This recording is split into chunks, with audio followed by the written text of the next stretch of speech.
మంత్రపాఠः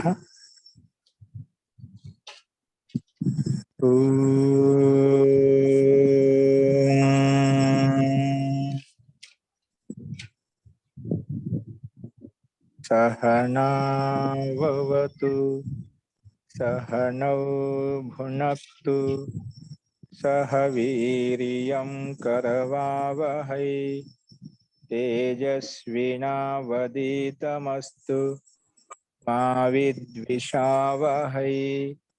ओम शांति शांति शांति।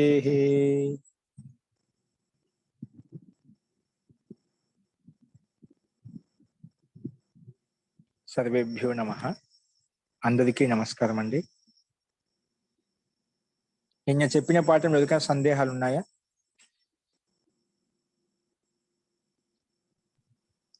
ప్రణామ ఆచార్య. యోగి రత్నాకర్ చెప్పండి. నిన్నటి పాఠం అని కాదు కానీ నాది ఒక ప్రాథమికమైన డౌట్. ఇక్ సంధ్య ఇత్ వర్ణము ఇవి రెండింటికి తేడా ఏంటి గురువు గారు? యాక్చువల్ గా అంటే నాకు నేను ఇత్ సంధ్య ఇక్ సంధ్య ఇత్ వర్ణము అంటే నాకు తెలిసింది ఇప్పుడు ఐ ఉన్ రిలిక్ వీటిల్లో ఆ చివర ఉన్నటువంటి వర్ణం ఏదైతే ఉందో అది మొదటి అక్షరంతో కలిస్తే అది ప్రత్యాహారం అవుతుంది. దెన్ ఆఖరి వర్ణాన్ని ఇక్ సంధ్య అని ఇక్ వర్ణం అని అంటారండి. ప్రత్యాహారం అంటే ప్రత్యాహారం చేయడానికి ప్రత్యాహారాన్ని కలపడం కోసం అంటే ఎక్కడి నుంచే తీసుకుంటున్నాం అంటే ఏ వర్ణం అయితే కావాలో ఆ వర్ణము అంతిమ హలంత వర్ణంతో కలిసి ప్రత్యాహారం తయారవుతుంది. అంతిమ వర్ణంతో కలిసి ప్రత్యాహారం తయారవుతుంది. అది ఇత్తు వర్ణం అంటాం. అంటే ఇత్తు సంధ్యక వర్ణం అంటే ఇత్ అని పేరు పెట్టిన తర్వాత తస్య లోపహ ఆదర్శం లోపహ ప్రకారంగా లోపం అయిపోతుంది. ఇత్ సంధ్యక వర్ణం అంటాం. ఇక్కన్నా ఇత్తన్నా ఒకటే గురువు గారు. ఇత్ అనేది ఇది ఒక నామకరణం. ఇప్పుడు హలంత్యమైన సూత్రం ఇత్తని పేరు పెట్టి ఎవరికైతే ఇత్తని పేరు పెడతామో అది తస్యలోపహ నియమం ప్రకారంగా లోపించబడుతుంది. అది కనిపించకుండా పోతుంది. దాన్ని ఇత్ అంటాం. ఇక్ అనేది ఇక్ ప్రత్యాహారం. ఇత్తు వేరు ఇక్కు వేరు. ఇక్ అనే ప్రత్యాహారం. ఇత్ అనేది ఒక నామకరణం, ఒక పేరు పెట్టి ఇత్తని పేరు పెట్టినటువంటి ఎక్కడైతే పేరు పెట్టుకుంటా తీసివేయబడతాయి. ఇప్పుడు అర్థమైంది గురువు గారు. అస్తు అస్తు. నమస్తే. ప్రణామ. అస్తు. నిన్న మనము సర్వాదీని సర్వనామాని అనే సూత్రం మొదలు పెట్టుకున్నాము. ఈ సూత్రం ఏం చేస్తుందంటే సర్వాది గణంలో ఉన్నటువంటి ఏవైతే సూత్రాలు ఉన్నాయో శబ్దాలు ఉన్నాయో సర్వాది గణంలో ఆ శబ్దాలన్నిటికీ సర్వనామాన్ని పేరు పెట్టేసింది. అందులో కొన్ని మనం ఉదాహరణ చూసాము. అందులో నుంచే సర్వే అనే శబ్దం ఎలా తయారవుతుంది అని చూసాము. అందులో సర్వశబ్దంతో సర్వే శబ్దం తయారైంది. ఇక్కడ ఈ సర్వశబ్దానికి సర్వనామం అని పేరు పెట్టుకోవడం వల్ల ఏం లాభం వచ్చిందంటే జషహసి అనే సూత్రం చేత బహువచనంలో జషస్థానం షి ఆదేశమైంది. ఎందుకంటే ఇది అవరణాంత సర్వనామ్న ఉత్తరస్య జషస్థాన షి ఆదేశో భవతి. అంటే అవరణాంతమైనటువంటి అంగమైనటువంటి సర్వనామానికి పక్కలో ఉండే జస్సుకి మాత్రం సి చేస్తా ఉంటుంది. అంటే సర్వనామానికి పేరు పెట్టడం వల్ల జసహ సి అనే సూత్రం వచ్చేసి సి ఆదేశం చేసింది. కాబట్టి మళ్ళీ ఆద్గుణ నియమం ప్రకారంగా గుణం చేస్తే సర్వే రూపం సిద్ధించింది. అలాగే విశ్వే శబ్దం కూడా అలాగే తయారవుతుందని చెప్పాను. ఇంకోటి ఎలా వచ్చింది సర్వస్మై అని చతుర్థి విభక్తి ఏకవచనం స్పష్టంగా ఉంది. ఇక్కడ సర్వశబ్దం తోటి మనము చతుర్థి విభక్తి తయారు చేసేటప్పుడు చతుర్థి విభక్తిలో ఏ విభక్తి తెచ్చుకున్నాం, ఏ ప్రత్యయం తెచ్చుకున్న తర్వాత ఈ సర్వాణి శబ్దానికి సర్వనామం అని పేరు పెట్టడం వలన ఇక్కడ సర్వనామ్నః స్మై అనే సూత్రం చేత ఆ సర్వనామ స్థానం పక్కలో ఉండేటువంటి స్థానంలో స్మై ఆదేశం అయిపోయింది. అంటే స్మై రావాలి అంటే సర్వనామాన్ని పేరు పెట్టుకొని ఉండాలి.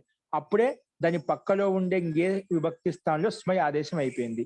ఈ రకంగా ఇక్కడ ఈ లాభం కలిగింది. అంటే స్మై ఆదేశం అయింది, సర్వనామాన్ని పేరు పెట్టుకోవడం వల్ల ఇది ఒక లాభము. ఇంకో లాభం వచ్చింది సర్వస్మాత్. సర్వస్మాత్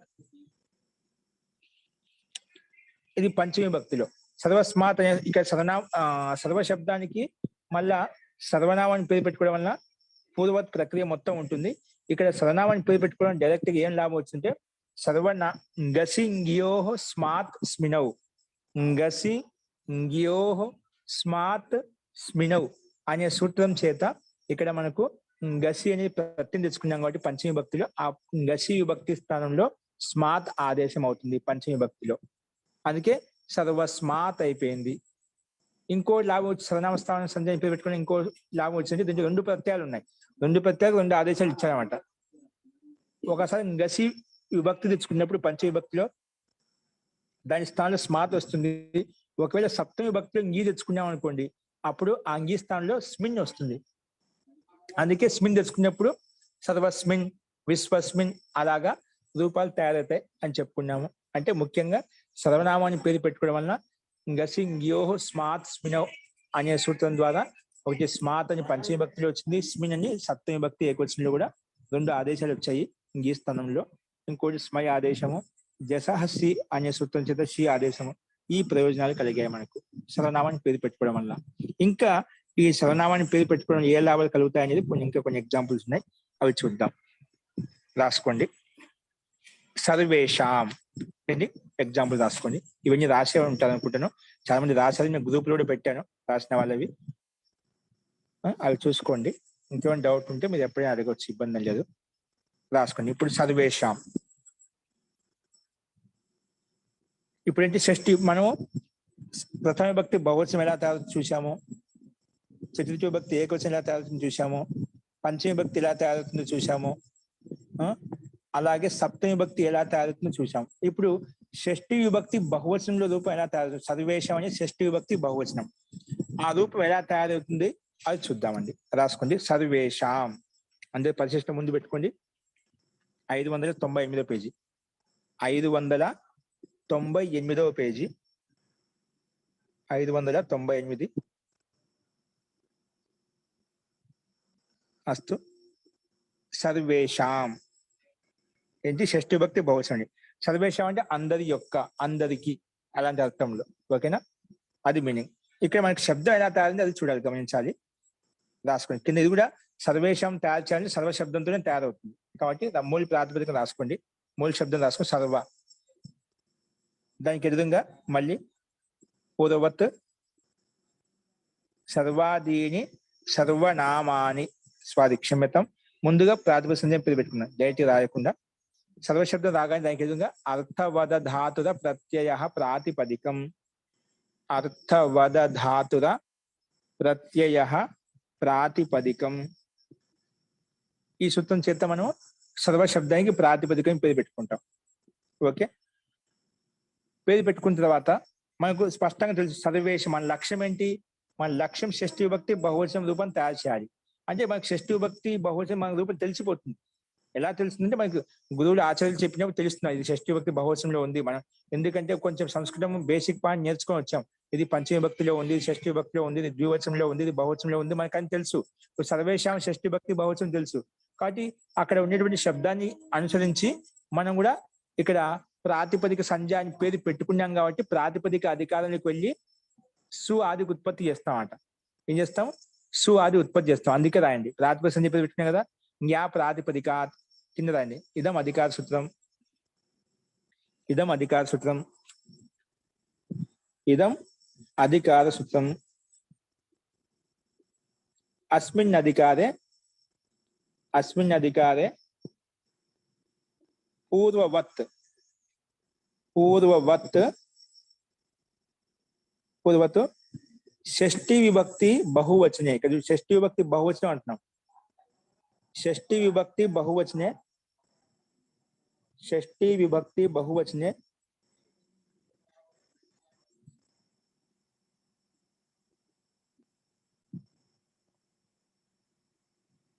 ఆం ప్రత్యయో భవతి.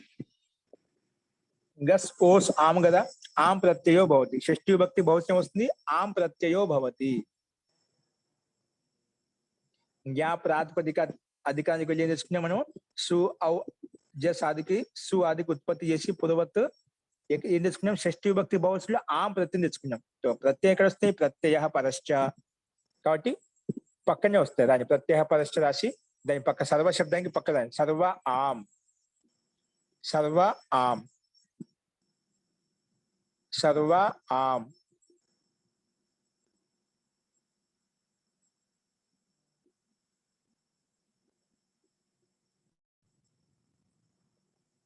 ఓకే, ఇప్పుడు ఈ స్థితిలో మనం ఈ ప్రకృత సూత్రం వచ్చేసి పేరు పెట్టేస్తుంది, సర్వనామాన్ని పేరు పెట్టేస్తుంది. వాటి రాయండి. సర్వాదీని సర్వనామాని, సర్వాదీని సర్వనామాని. ఇది వచ్చే ఉంటుంది. ఈ సర్వశబ్దం సర్వాది గణంలో ఉంది కాబట్టి సర్వాది గణంలో ఉన్నటువంటి శబ్దాలన్నిటికీ సర్వనామాన్ని పేరు పెడతాను అని చెప్పి, ఇది కూడా అందులోంచి ఒకటి కాబట్టి దీనికి కూడా సర్వనామాన్ని పేరు వచ్చేసింది అన్నమాట. కాబట్టి సర్వాదీని సర్వనామాని ఇది వచ్చేసింది. సర్వశబ్దస్య సర్వనామ సంజ్ఞా భవతి. రై సర్వశబ్దస్య కిం భవతి? సర్వనామ సంజ్ఞా భవతి. సర్వశబ్దస్య సర్వనామ సంజ్ఞా భవతి.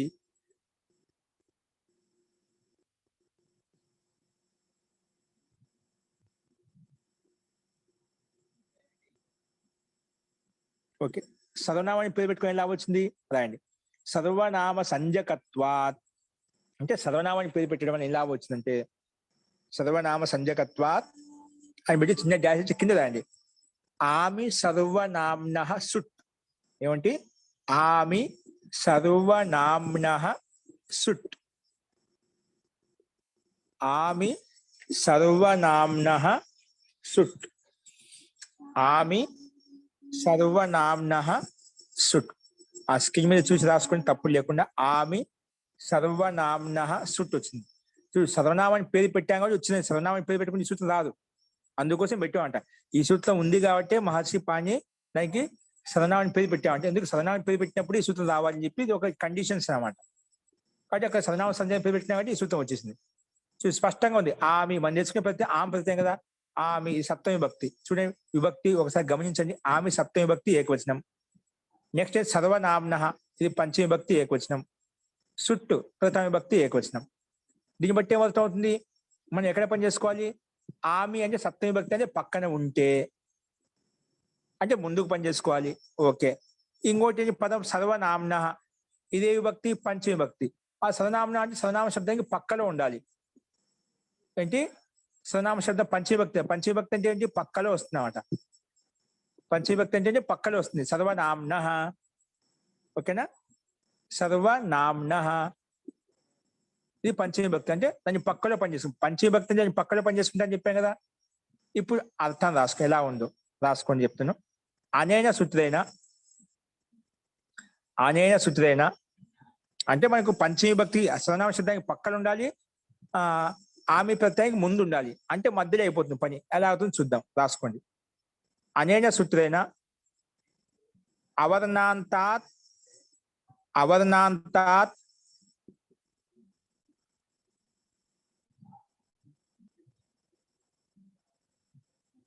సర్వనామ్నః, అవర్ణాంతాత్ సర్వనామ్నః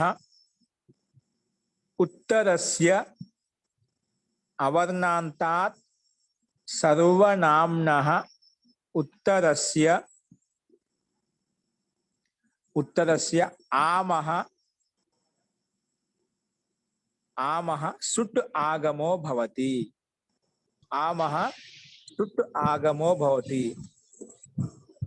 అవర్ణాంతాత్ సర్వనామ్నః ఉత్తరస్య ఆమః సుట్ ఆగమో భవతి. సుట్ ఆగమో భవతి. చూడు, ఇక్కడ అన్ని మన కింద ఉదాహరణ సర్వేషాం విశ్వేషాం ఏషాం తేషాం సర్వాసాం యాసాం తాసాం. ఈ సూత్రం చేత అన్ని షష్ఠి విభక్తి బహువచన రూపాలు తయారయ్యాయి. ఈ సూత్రం చేత అన్ని షష్ఠి విభక్తి బహువచన రూపాలు తయారయ్యాయి. ఓకే, మనం కూడా అందులో ఒకటి తయారు చేసుకుందాం. సర్వేషాం శబ్దము అస్తు. ఇది ఇప్పుడు ఒకసారి గమనించండి. మన దగ్గర స్థితి ఏంటి? సర్వ ఆమ్ ఉన్నది. ఈ స్థితిలో ఈ సూత్రం రాశాం.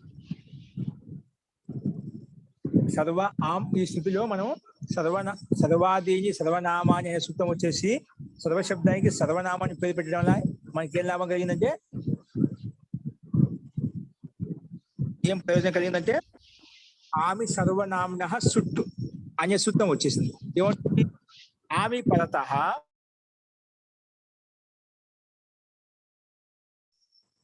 సుట్ ఆగమో భవతి అనేది ఆ సర్వనామం ఎలా ఉండాలంటే అంగమే, అది అకారాంతమే ఉండాలంట. ఇప్పుడు సర్వశబ్దంలో అకారాంతం ఉంది కదా, దాన్ని అవర్ణాంతాత్ అని చెప్పాడు. అంటే అవర్ణాంతం అన్నప్పుడు హ్రస్వాకారం ఉండొచ్చు, దీర్ఘాకారం ఉండొచ్చు, ఏదో ఒకటి ఉండాలి.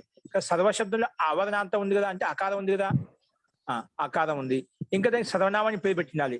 పేరు పెట్టాము, సర్వనామం పేరు పెట్టాం కదా. సర్వాదీని సర్వనామాని అనే సూత్రం వచ్చేసి సర్వశబ్దానికి సర్వనామాన్ని పేరు పెట్టింది.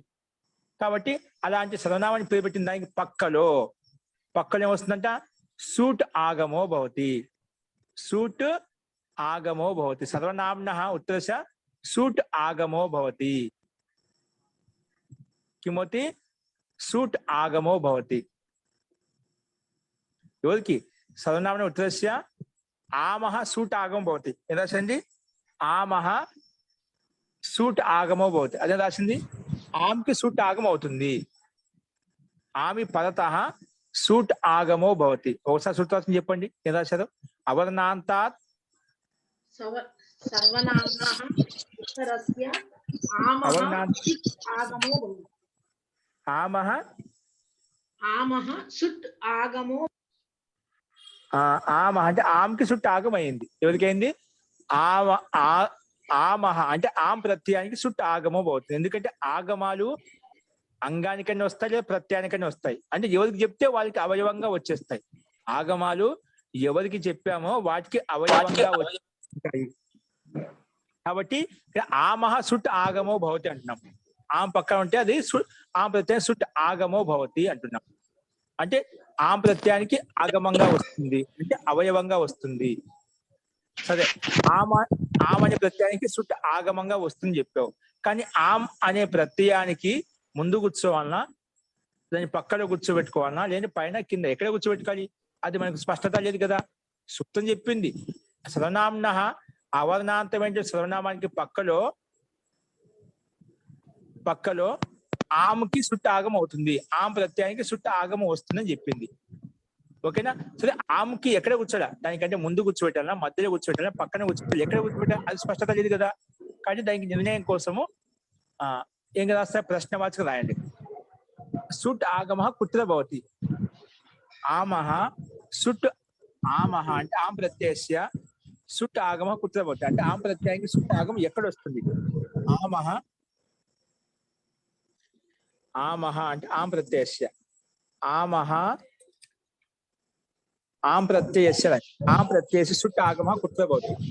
ఆమ్ ప్రత్యయస్య సుట్ ఆగమ కుత్ర భవతి. సుట్టు ఆగమ కుత్ర భవతి అంటే ఆమ్ ప్రత్యయానికి సుట్టు ఆగమం ఎక్కడ వస్తుంది? ఓకే, అస్తు. ఎక్కడ వస్తుందంటే అప్పుడు రాయండి, కింద రాయండి. ఆద్యంతౌ టకితౌ ఎలా వస్తుంది? రాయండి. ఆద్యంతౌ. ప్రస్తుతం పూర్తిగా ఇవ్వలేదు, మీరు పూర్తిగా రాసుకోండి. ఆద్యంతౌ టకితౌ. ఆద్యంతో టకితంగా సుట్టు రాలేదు చెప్తున్నది. ఏమంటుంది? ఆమ్కి సుట్టు తెచ్చుకోండి, కానీ సుట్టు తెచ్చుకుంటే కానీ ఆమ్కి ఎక్కడ తెచ్చుకోవాలి స్పష్టతంగా రాలేదు. అది ఎక్కడ తెచ్చుకోవాలంటుంది, ముందు అడుగుతుంది. అప్పుడు వచ్చిన ఆద్యంతౌ టకితౌ. ఆద్యంతౌ టకితౌ రాసుకోండి. అనేన సూత్రేణ టిత్ ఆగమ ఆది భవతి. టిత్ ఆగమ ఆది భవతి. టిత్ ఆగమ కుత్ర భవతి? ఆది భవతి. టిత్ ఆగమ ఆది భవతి. ఓకేనా? ఇప్పుడు ఏమంటుందంటే రాసుకుంది, తాత్పర్యం రాసుకుంది చెప్పేదా. సుట్ ఆద్యంతో టకిత ఏమంటుంది? టిత్ ఆగమ ఆది భవతి. ఇప్పుడు టిత్ ఆగమం ఎందుకు చెప్పాను? ఆ ప్రత్యయానికి మనం తీసుకొచ్చిన ఆగమం ఏంటి? సుట్టులో దానికి అనుబంధ లోపం చేస్తే టకారం వెళ్ళిపోతుంది, సాలో ఉకారం కూడా వెళ్ళిపోతుంది. అంటే అనుబంధ లోపం చేస్తే సకాలం మాత్రం మిగులుతుంది అన్నమాట. ఓకేనా? అంటే ఇక్కడ మనము ఏం చేసాము? టకారం కిత్తి చేసాం, అందుకే టిత్ అంటాం. ఏంటి? టిత్ అంటాం. అందుకే ఒకవేళ నువ్వు తీసుకొచ్చినటువంటి ఆగమం ఏదైతే ఉందో, ఏం తీసుకొచ్చాం? సుట్ అనే ఆగమాన్ని తీసుకొచ్చాం. ఆ ఆగమం ఏదైతే ఉందో అందులో టిత్ ఆగమ ఆది భవతి. నువ్వు తీసుకొచ్చిన ఆగమంలో టకారం అనేది ఇతి సంజ్ఞక వర్ణం ఉంటే గిన అది ఎవరికే తీసుకొచ్చావో అది ఆదిలో కూర్చోబెట్టుకో. టిత్ అంటే టిత్ ఇత్తు చేయబడినటువంటి వర్ణం ఏదైతే ఉందో అది ఆదిలో వస్తుంది. ఒకవేళ నువ్వు తీసుకొచ్చే ఆగమంలో కిత్ ఉంది అనుకున్నాం, కిత్ సుక్ అనుకున్నాం, సుట్టు కాకుండా సుక్ అనుకున్నాం, అప్పుడు అది ఆదిలో కూర్చోకుండా అంతిమంలో కూర్చుంటుంది. సుట్టు ఆగమ ఆది భవతి కిత్ ఆగమ. ఒకే కాకాల ఇతి సంజ్ఞక వర్ణం అయిందనుకోండి, అది అంతిమంలో కూర్చుంటుంది. అందుకే డైరెక్ట్ రాపించాను. అన్యసుతున్న టిత్ ఆగమ అంటే టకారం ఇతి సంజ్ఞక వర్ణం అయినటువంటి ఆగమము సుట్టు ఆగమం అనేది ఆది భవతి అంటే ఆదిలో కూర్చుంటుంది. అంటే ఆది ఏంటి ఇక్కడ? ఆది ఆం ప్రత్యయానికి ముందు కూర్చుంటుంది అన్నమాట. ఓకేనా? అందుకే ఇప్పుడు ఆయన ఈ సూత్రం చెప్తున్నమాట. ఆది సుట్టు ఆగమ ఆది భవతి. ఎవరికి? అది ఆం ప్రత్యయానికి ఆదిలో కూర్చుందన్నమాట. ఆ ప్రత్యయానికి మొదట్లో కూర్చుంది. సో సర్వ సుట్టు ఆం రాయండి. సర్వ సుట్టు ఆం, సర్వ సుట్టు ఆం. ఓకే, ఇప్పుడు దీనికి ఎదురుగా రాయండి. మళ్ళీ దీనికి ఎదురు రాయండి. సుట్టు ఇత్యస్య అనుబంధ లోప. సుట్టు ఇత్యస్య సుట్టు ఆగమస్య రాయండి. ఇత్యస్యగా సుట్టు ఆగమస్య అనుబంధ లోప. సుట్టు అని తీసుకుంటే ఆగమం ఉంటుంది. అని ఏమంటాం? ఆగం. సుట్టు ఆగమస్య అనుబంధ లోప. సుట్టు ఆగమస్య అనుబంధ లోప. సుట్టుకి అనుబంధ లోపం చేసి ఎట్లా వెళ్ళిపోతుందండి? సుట్టులో టకారంకి హలంత్యం, హలంత్యం చేతి ఇత్సంధి అని పెట్టి దానికి తత్సలోప అదస్సు లోపం చేస్తామండి. ఓకే, అందుకే హలంత్యం. తర్వాత ఉపదేశే అజనునాసిక ఇత్ అనే సూత్రం చేత సుట్టులో ఉండే ఉకాలకి ఇత్ అని పేరు పెట్టేస్తాం. ఇత్ అని పేరు పెట్టగానే తత్సలోప వచ్చేసి దానికి లోపం చేస్తుంది. లోపం అంటే ఏమిటని చెప్పినప్పుడు అదర్శనం లోప, కనిపించకుండా పోవడాన్ని లోపం అంటాము. ఓకేనా? ఆ రకంగా అనుబంధ లోపం చేశాం. అప్పుడు ఏం వెళ్తుంది? సర్వ స్ ఆం. కింద రాయండి. సర్వ స్ ఆం, సర్వ స్ ఆం. ఇప్పుడు మళ్ళీ రాయండి. యస్మాత్ ప్రత్యయ విధి తదాది ప్రత్యయేంగం. అంగసంజ్ఞ పేరు పెట్టుకున్నాం. యస్మాత్ సర్వ స్ ఆం. ఓకేనా? అంటే సుట్టు ప్రత్యయానికి అనుబంధ లోపం చేసామంట. టకారంకి హలంత్యం, ఉకారంకి ఉపదేశ జన్నాస్కిత్. తర్వాత తస్య లోప ఆదర్శం లోప పూర్వంలో చెప్పిన విధంగానే ఉన్నాయి. డైరెక్ట్ చెప్పేశాను. ఓకేనే. సర్వ స్ ఆం మిగిలాయి మనకు. ఓకేనా? ఇప్పుడు యస్మాత్ ప్రత్యయ విధి తదాది ప్రత్యయేంగం. యస్మాత్ ప్రత్యయ విధి తదాది ప్రత్యయేంగం. యస్మాత్ ప్రత్యయ విధి తదాది ప్రత్యయేంగం. ఇది చేస్తుంది ప్రత్యయే పరతః పూర్వస్య అంగ సంజ్ఞా భవతి. రాయండి. ప్రత్యయే పరతః పూర్వస్య అంగ సంజ్ఞా భవతి. ప్రత్యయం పక్కన ఉంటే ముందుని దానికి అంగం అని పేరు వచ్చేస్తుంది. ఓకే, ఇక్కడ ఏంటి ప్రత్యయము? ఆం అనేది షష్ఠీ భక్తి బహువచనం కదా.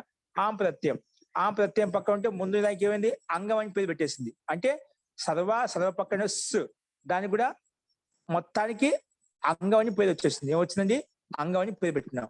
ప్రత్యయ పరత. ప్రత్యయం అంటే ఆం ఒకటే, అది పక్కన ముందు పూర్వస్య అంగ సంజ్ఞా భవతి. పూర్వం ఏమి ఉన్నా కూడా మొత్తం అంగం అయిపోతుంది అన్నమాట. అంగం అని పేరు పెట్టబడుతుంది. సరే, అంగం అని పేరు పెట్టుకుంది. దీనివల్ల లాభం ఏంటి? ఏంటి లాభం అంటే రాసుకో. ఇప్పుడు సర్వ స్ ఆము కదా, మన లాభం చూపిస్తున్నా. ఏ లాభం వచ్చింది? రాసుకో. బహువచనే జల్యేత్. బహువచనే జల్యేత్. బహువచనే జల్యేత్. ఇది వచ్చింది. బహువచనే జల్యేత్. ఇది ఓపెన్ చేయండి. 7-3-103. 7-3. అందరు పుస్తకాలు ఓపెన్ చేయండి. పుస్తకాలు ఎవరి దగ్గర ఉన్నాయో. ఓకే, స్క్రీన్ మీద కూడా కనిపిస్తుంది. పుస్తకాలు ఉన్నాయి, ఖచ్చితంగా పుస్తకాలు ఓపెన్ చేసుకోండి. 7వ అధ్యాయము 3వ పాదము 103వ సూత్రము. 7-3-103. 7-3-103 అంటే 7వ అధ్యాయము 3వ పాదం 103వ సూత్రం. ఓకేనా? చూడండి, స్క్రీన్ మీద చూడండి. ఇదేమంటుంది? రాసుకోండి. బహువచనే జల్యేత్. బహువచనే జల్యేత్. రాసుకోండి. అకారాంతస్య ఏముండాలంట? మొట్టమొదటి కండిషన్ చెప్పాడు అకారాంతస్య. ఆకారం అంతిమంలో ఉండాలంట. ఇంకేం చెప్పే కండిషన్? అంగస్య. అది అంగమై ఉండాలంట. ఉంది కదా మనం యస్మాత్ ప్రత్యయ విధి తదాది ప్రత్యయేంగం అనే సూత్రం చేత ఇప్పుడే మనం అంగాన్ని పేరు పెట్టుకొని వచ్చాం. ఇప్పుడు అంగాన్ని పేరు పెట్టుకొని వచ్చాం. ఓకేనా? ఓకే అండి. సో అకారాంతస్య అంగస్య, అలాంటి అకారాంత అంగానికి సర్వనామాన్ని పేరు పెట్టుకోండి. ఇది సర్వనామాన్ని పేరు పెట్టడం వల్ల రాలేదు. ఇది అంగం ఏంటో చాలు, అకారాంతం ఏంటో చాలు, అప్పుడు వస్తుందన్నమాట. దీనికి సర్వనామంతో పని లేదు. సర్వనామం కండిషన్ అవసరం లేదు. సర్వనామాన్ని కండిషన్, సర్వనామాన్ని పేరు పెట్టుకొని ఎలా వచ్చింది మనకు? సర్వనామాన్ని పేరు పెట్టుకొని ఎలా వచ్చిందంటే ఆమె సర్వనామ్న సుట్టు ప్రయోజనం మనకు. సర్వనామ సంధ్య పేరు పెట్టుకున్నా అలాంటి సర్వనామానికి పక్కలో ఆం ప్రత్యయానికి సుట్టు ఆగమం చేసాం, అది ప్రయోజనం. ఓకేనా? ఇది మటుకు మామూలుగా ఇది సుట్టు చేయగానే మళ్ళీ ఈ సూత్రం వచ్చింది. అంగసంధ్య పేరు పెట్టినప్పుడు అకారాంతమై ఉంటేనా, అది అంగమై ఉంటేనా, అకారాంత అంగమై ఉంటేనా, అలాంటి అకారాంత అంగానికి నేను ఏకార ఆదేశో భవతి, ఏకారం చేస్తాను. ఎప్పుడు?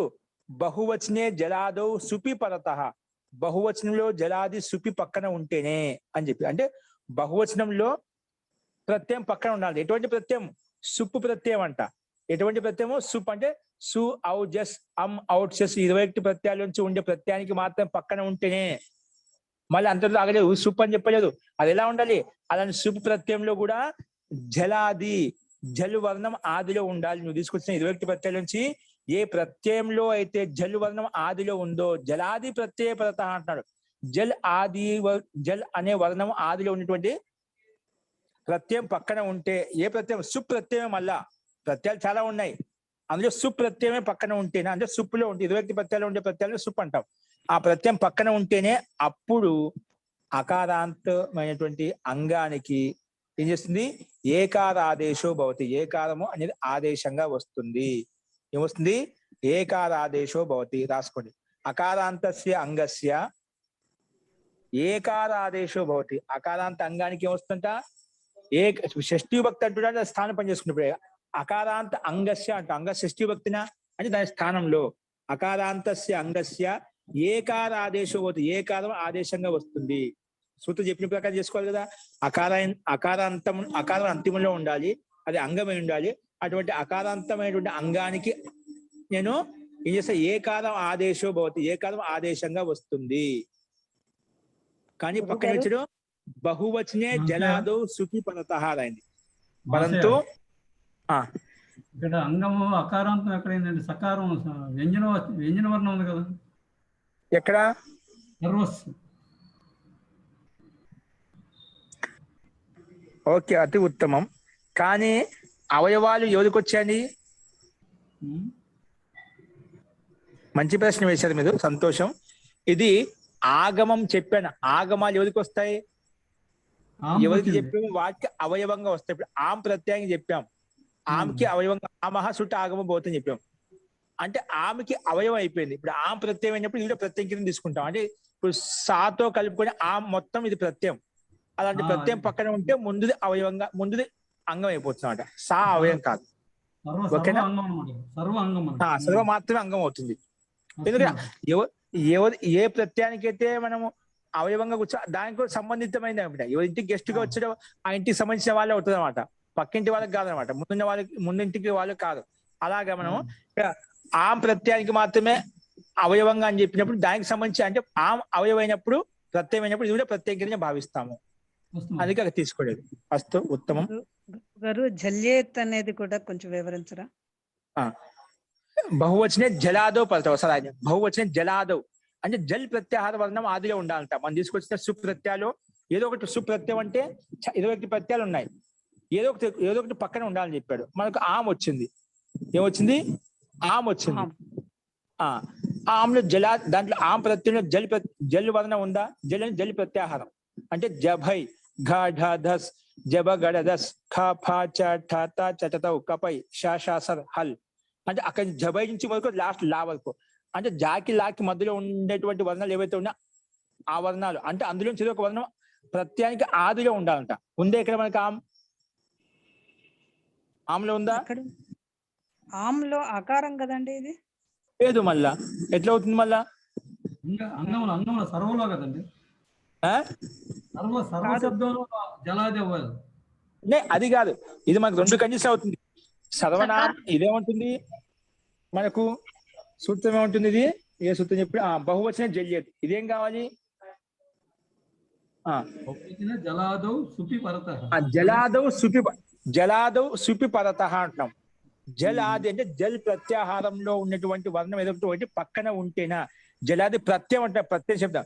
ఎటువంటి జలాది ప్రత్యయం అంటే ప్రత్యయం సుపి ప్రత్యయం సుపి పరత. సుప్ అంటే 21 ప్రత్యయం నుంచి ప్రత్యయం ఉండాలి. ఒక కండిషన్ 21 ప్రత్యయం నుంచి ప్రత్యయం ఉండాలి. కానీ ఆ ప్రత్యయం ఎలా ఉండాలంట? ఒక నియమం చెప్పాడు, ఒక గుణం చెప్పాడు అంటే. ఏ గుణం? అందులో 21 ప్రత్యయం ఏదైనా ప్రత్యయం తెచ్చుకు ఇబ్బంది లేదు నాకు, కానీ అందులో జల్ వర్ణం ఆదిలో ఉండాలి. అంటే జల్ ప్రత్యాహారంలో ఉన్నటువంటి వర్ణాల నుంచి ఏదో ఒక వర్ణం ఆదిలో ఉండాలి, ఆ ప్రత్యయానికి ఆదిలో ఉండాలి.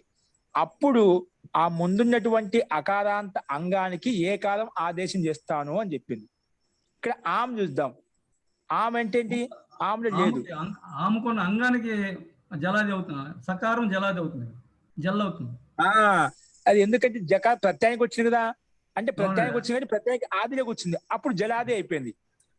ఇది సూట్ అనేది కూడా ప్రత్యయానికి అవయవంగా వచ్చింది, అంటే అది ప్రత్యయం కింద ఆ ప్రత్యయం యొక్క ఒక భాగంగానే భావిస్తాం. అది ఎక్కడ కూర్చోబెట్టుకున్నాం? ఆదిలో కూర్చోబెట్టుకున్నాం. ఆదిలో కూర్చోబెట్టుకునేసరికి అది మొత్తం ప్రత్యయం కదా, అప్పుడు అది జలాది ప్రత్యయం అయిపోయింది అనమాట. ఈ రకంగా జలాది అయిపోయింది అనమాట. ఒకవేళ చుట్టూ తెచ్చుకోకపోతే జలాది ప్రత్యయం కాదు, అజాది ప్రత్యయం అనమాట. ఆదిలో ఉండే ప్రత్యయం అయిపోయేది కాబట్టి అక్కడ ఈ సూత్రం రాకపోదు. ఇప్పుడు సా వచ్చింది కదా, అప్పుడు జలాది ప్రత్యయం అయింది. అందుకే జలాది ప్రత్యయ పరత. ఇప్పుడు అకారాంత అంగానికి ఏకారాదేశం వస్తుంది. అంటే ఆమ్ ప్రత్యయానికి అవయవంగా వచ్చింది కాబట్టి అది జల్ అయింది. జల్ అంటే ఆదిలో కూర్చుంది. ఇప్పుడు మొత్తం దానికి అవయవంగా వచ్చింది కాబట్టి ఆ అవయవానికి ప్రత్యేక ఆదిలో కూర్చోబెట్టుకున్నాం. ఇదేమంటే జలాది వర్ణం ఆదిలో ఉండే ప్రత్యయానికి సుప్రత్యయానికి ఆదిలో జలు వర్ణం ఉండాలి. ఇక సుప్రత్యయం ఆమ్ ఉంది, ఆ ప్రత్యయానికి ఆదిలో వర్ణం జలు వర్ణం వచ్చింది కదా, సుట్టుక సా, అందుకే జలాది వర్ణం అయిపోయింది అన్నమాట. అందుకే జలాది ప్రత్యయం సుప్రత్యయం అయిపోయింది. ఆ సుప్పు కూడా ఆ జల్ ప్రత్యయం కూడా ఆదిలో ఉంది, జలు వర్ణం ఆదిలో ఉంది. అందుకే ఆ జలాది ప్రత్యయం పక్కన ఉంటే ఆ ముందున్నటువంటి అకారాంత అంగానికి ఏం చేసింది? ఏకార ఆదేశం చేసింది. ఇన్ని కండిషన్ ఉండాలి. ఊక ప్రత్యయం ఊక సుప్రత్యయం ఉంటే చాలు అని చెప్పేది. ఒకటి ప్రత్యయం సొప్పు ఒకటి ఉంటే చాలు. అది జలు వర్ణం ఆదిలో కలిగి ఉండాలి, మాదిరిగా లేదు. ఆ సుట్టుక దానికి అవయవంగా వచ్చింది కాబట్టి ఆ అవయవాన్ని తీసుకుంటే మనకు జలాది సుప్రత్యయం అయిపోయింది. అందుకే అలాంటి జలాది సుప్రత్యయం పక్కన ఉంటే ముందున్నటువంటి అకారాంత అంగానికి మనము ఏకార ఆదేశం చేసుకో. అంగానికి అంతిమంలో అకారాంత అంగం అని చెప్పాం కదా, అంటే అంతిమంలో ఉండే అకారానికి ఏకారం చేస్తాం. అప్పుడు ఏమైపోయింది? రాసుకోండి. బహువచన జల్య రాసదా? బహువచనే జలాదౌ జల్ ఆదౌ. జల్ వర్ణం ఆదిలో ఉంటే జలాదౌ పరత, జలాదౌ సుపి పరత రాసదా? అకారాంతస్య అంగస్య ఏకారాదేశో భవతి బహువచనే జలాదౌ. చూడు మళ్ళీ ఏం చెప్పాడు? ఆ సుప్ ఎలా ఉండాలి? బహువచనంలో ఉండాలంట. బహువచనం ఉండాలంట, ఆ ప్రత్యయంలో జల్ వర్ణం ఆదిలో ఉండాలంట. ఇన్ని కండిషన్ పెట్టాడు. ఇప్పుడు మనకి ఆమె బహువచనమేనా? షష్ఠీ విభక్తి బహువచనమేనా? అందుకే బహువచనే జలాదౌ ప్రత్యయ పరత. అది బహువచనము, జల్ వర్ణం ఆదిలో ఉంది, అది ప్రత్యయం కూడా సుప్రత్యయం అనేది. ఇన్ని కండిషన్ ఉంటే జలాదౌ సుపి పరత అంగస్య ఏకారాదేశం అవుతుంది. అప్పుడు అంగానికి ఏకారాదేశం చేసుకో. ఇన్ని కండిషన్ ఉన్నాయి. ఓకేనా? మాన్లో ఇక్కడ బహువచనం కాకుండా గస్ తెచ్చుకున్నాం షష్ఠీ భక్తులు, అప్పుడు కాదు. మళ్ళా బహువచనంలో ఉన్నటువంటి ప్రత్యమే పక్కన ఉండాలి, అది జలవర్ణంతో కూడుకొని ఉండాలి. అప్పుడు మాత్రమే ఈ సూత్రము ఏం చేస్తుంది? ఏకారాదేశం చేస్తుంది అని చెప్పింది. ఓకేనా? ఇప్పుడు మనకి ఇవన్నీ కండిషన్లు ఉన్నాయి కదా, కండిషన్లు ఉన్నాయి కాబట్టి మనకి ఏకారాదేశం వచ్చేస్తుంది, ఇబ్బంది లేదు. అందుకే రాసేయండి. అందుకే ఇప్పుడు వస్తుంది సర్వలో ఉండే వకారంలో ఉండే అకారానికి ఏకారం చేస్తే సర్వే అయిపోయింది. సర్వే ప్లస్ స్ ప్లస్ ఆమ్. సర్వలో ఉండే అకారాంత అంగానికి అని చెప్పాం కదా. అకారాంత అంగాన్ని ఇప్పుడు సమస్య రావచ్చు. అకారాంత అంగానికి అకారం అంతిమంలో కలిగిన అంగానికి ఏకార ఆదేశం వస్తుందని చెప్పాం. అంగానికంటే అంగం మొత్తం వచ్చేసింది. అకారాంతం ఉండాలి అంటే ఆప్షన్ చెప్పాను. అకారం అంతిమంలో కలిగినటువంటి అలాంటి అంగానికి గుణం చేస్తాను, మొత్తం అంగానికి గుణం చేస్తానని చెప్పావు. ఓన్లీ ఆకారకం చెప్పలేదు. మరి అంగానికి గుణం చేస్తాను. అంగానికి గుణం ఎక్కడ వస్తుంది? సర్వలో ఉండే సకారానికి వస్తుందా, దాని పక్కలో ఉండే ఆకారానికి వస్తుందా, వకారానికి వస్తుంది? ఎవరికి వస్తుంది గుణం? ఇది ఏకాదశి ఎవరికి వస్తుంది? అంటే దాని నిర్ణయం కోసం ఆద్య అలోంత్యస్య బహువచన జల్యేత అనే సూత్రానికి వెంటనే అలోంత్యస్య వచ్చి నియమం చెప్తుందండి. అంగానికి ఆదేశం ఎక్కడ చేసుకోవాలి? ఆదిలో చేసుకోవాలా, మధ్యలో చేసుకోవాలా, అంతిమంలో చేసుకోవాలి? ఎక్కడ చేసుకోవాలి ఆదేశము? ఏకాదాదేశం చేసుకోవాలని చెప్పాం అంగానికి. ఆ ఏకాదశి ఎక్కడ చేసుకోవాలి? ఆదిలో, అంతిమంలో, మధ్యలో ఎక్కడ చేసుకోవాలి? అప్పుడు అలోంత్యస్య ఇది వస్తుందంట. బై ఆదేశాలు ఎప్పుడు వచ్చినా అంతిమ అలిస్థానంలో చేసుకో. ఏం చేసుకో? అంతిమ స్థానం చేసుకొని చెప్పి అలోంత్యస్య రాసుకోండి. అలోంత్యస్య అనేనా అంత్యస్య అలహస్థానే ఏకాదః ఆదేశ భవతి. అంతిమ అల్లి స్థానంలో మాత్రం ఏకాద ఆదేశంగా వస్తుంది. ఏం చెప్పింది? అంతిమ అల్లి స్థానంలో ఏకాద ఆదేశంగా వచ్చింది చెప్పింది. అప్పుడు సమస్యలే కదా. అప్పుడు సర్వలో ఉండేదేంటి? వాలో ఉండే అకాద మాత్రం ఒకటి, దానికి అదే అంతిమంలో ఉంది కాబట్టి దానికి మాత్రం ఏకాదం చేసుకుంటాము. ఎందుకు? అలోంత్యస్య అంత్యస్య అలహస్థానం. అల్లంటే అల్లి ప్రత్యాహారం, ఏదో ఒక వర్ణం ఉండాలి. అప్పుడు దానిలో మాత్రమే ఆ వర్ణానికి మాత్రం ఏకాదం ఆదేశం చేస్తుంది. ఓకేనా? అలోంత్యస్య వచ్చి చెప్పింది అంత్యస్య అలహస్థానే ఏకాదాదేశ భవతి.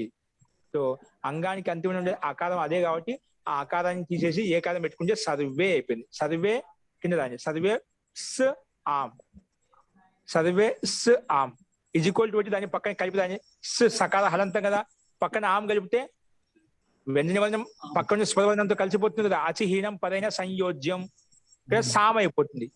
ఏమవుతుందండి? సర్వే పక్కన సామ్ కలిపితే సర్వేషాం అయిపోయిందా? సర్వే సామ్ అయిపోయింది. ఇప్పుడు సర్వేషాం కావాలి, మూర్ధన్య సకాలం కావాలి. ఇప్పుడు సర్వే ప్లస్ సామ్ అయిపోయింది. సుట్క సకాలం పక్కన ఆమ్ కలిసి సర్వే సామ్ అయిపోయింది. ఇప్పుడు ఈ స్థితిలో రాసుకోండి. ఆదేశ ప్రత్యయయో. ఆదేశ స్క్రీన్ మీద చూసుకోండి. సర్వే ప్లస్ సామ్ అయిపోయింది. ఇప్పుడు సర్వే ప్లస్ సామ్. ఇప్పుడు ఈ స్థితిలో ఆదేశ ప్రత్యయయో.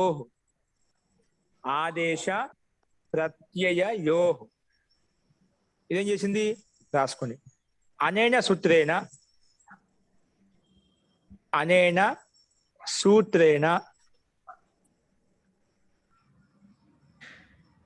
ఇన్ ఉత్తరస్య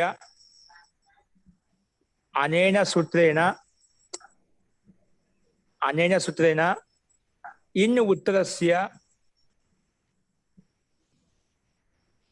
ఆదేశ సకారస్య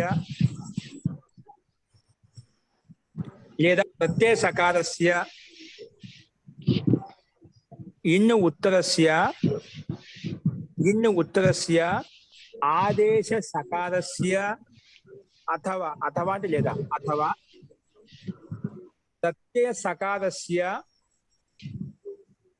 ప్రత్యయ సకారస్య మూర్ధన్య షకారాదేశో భవతి. మూర్ధన్య షకారాదేశో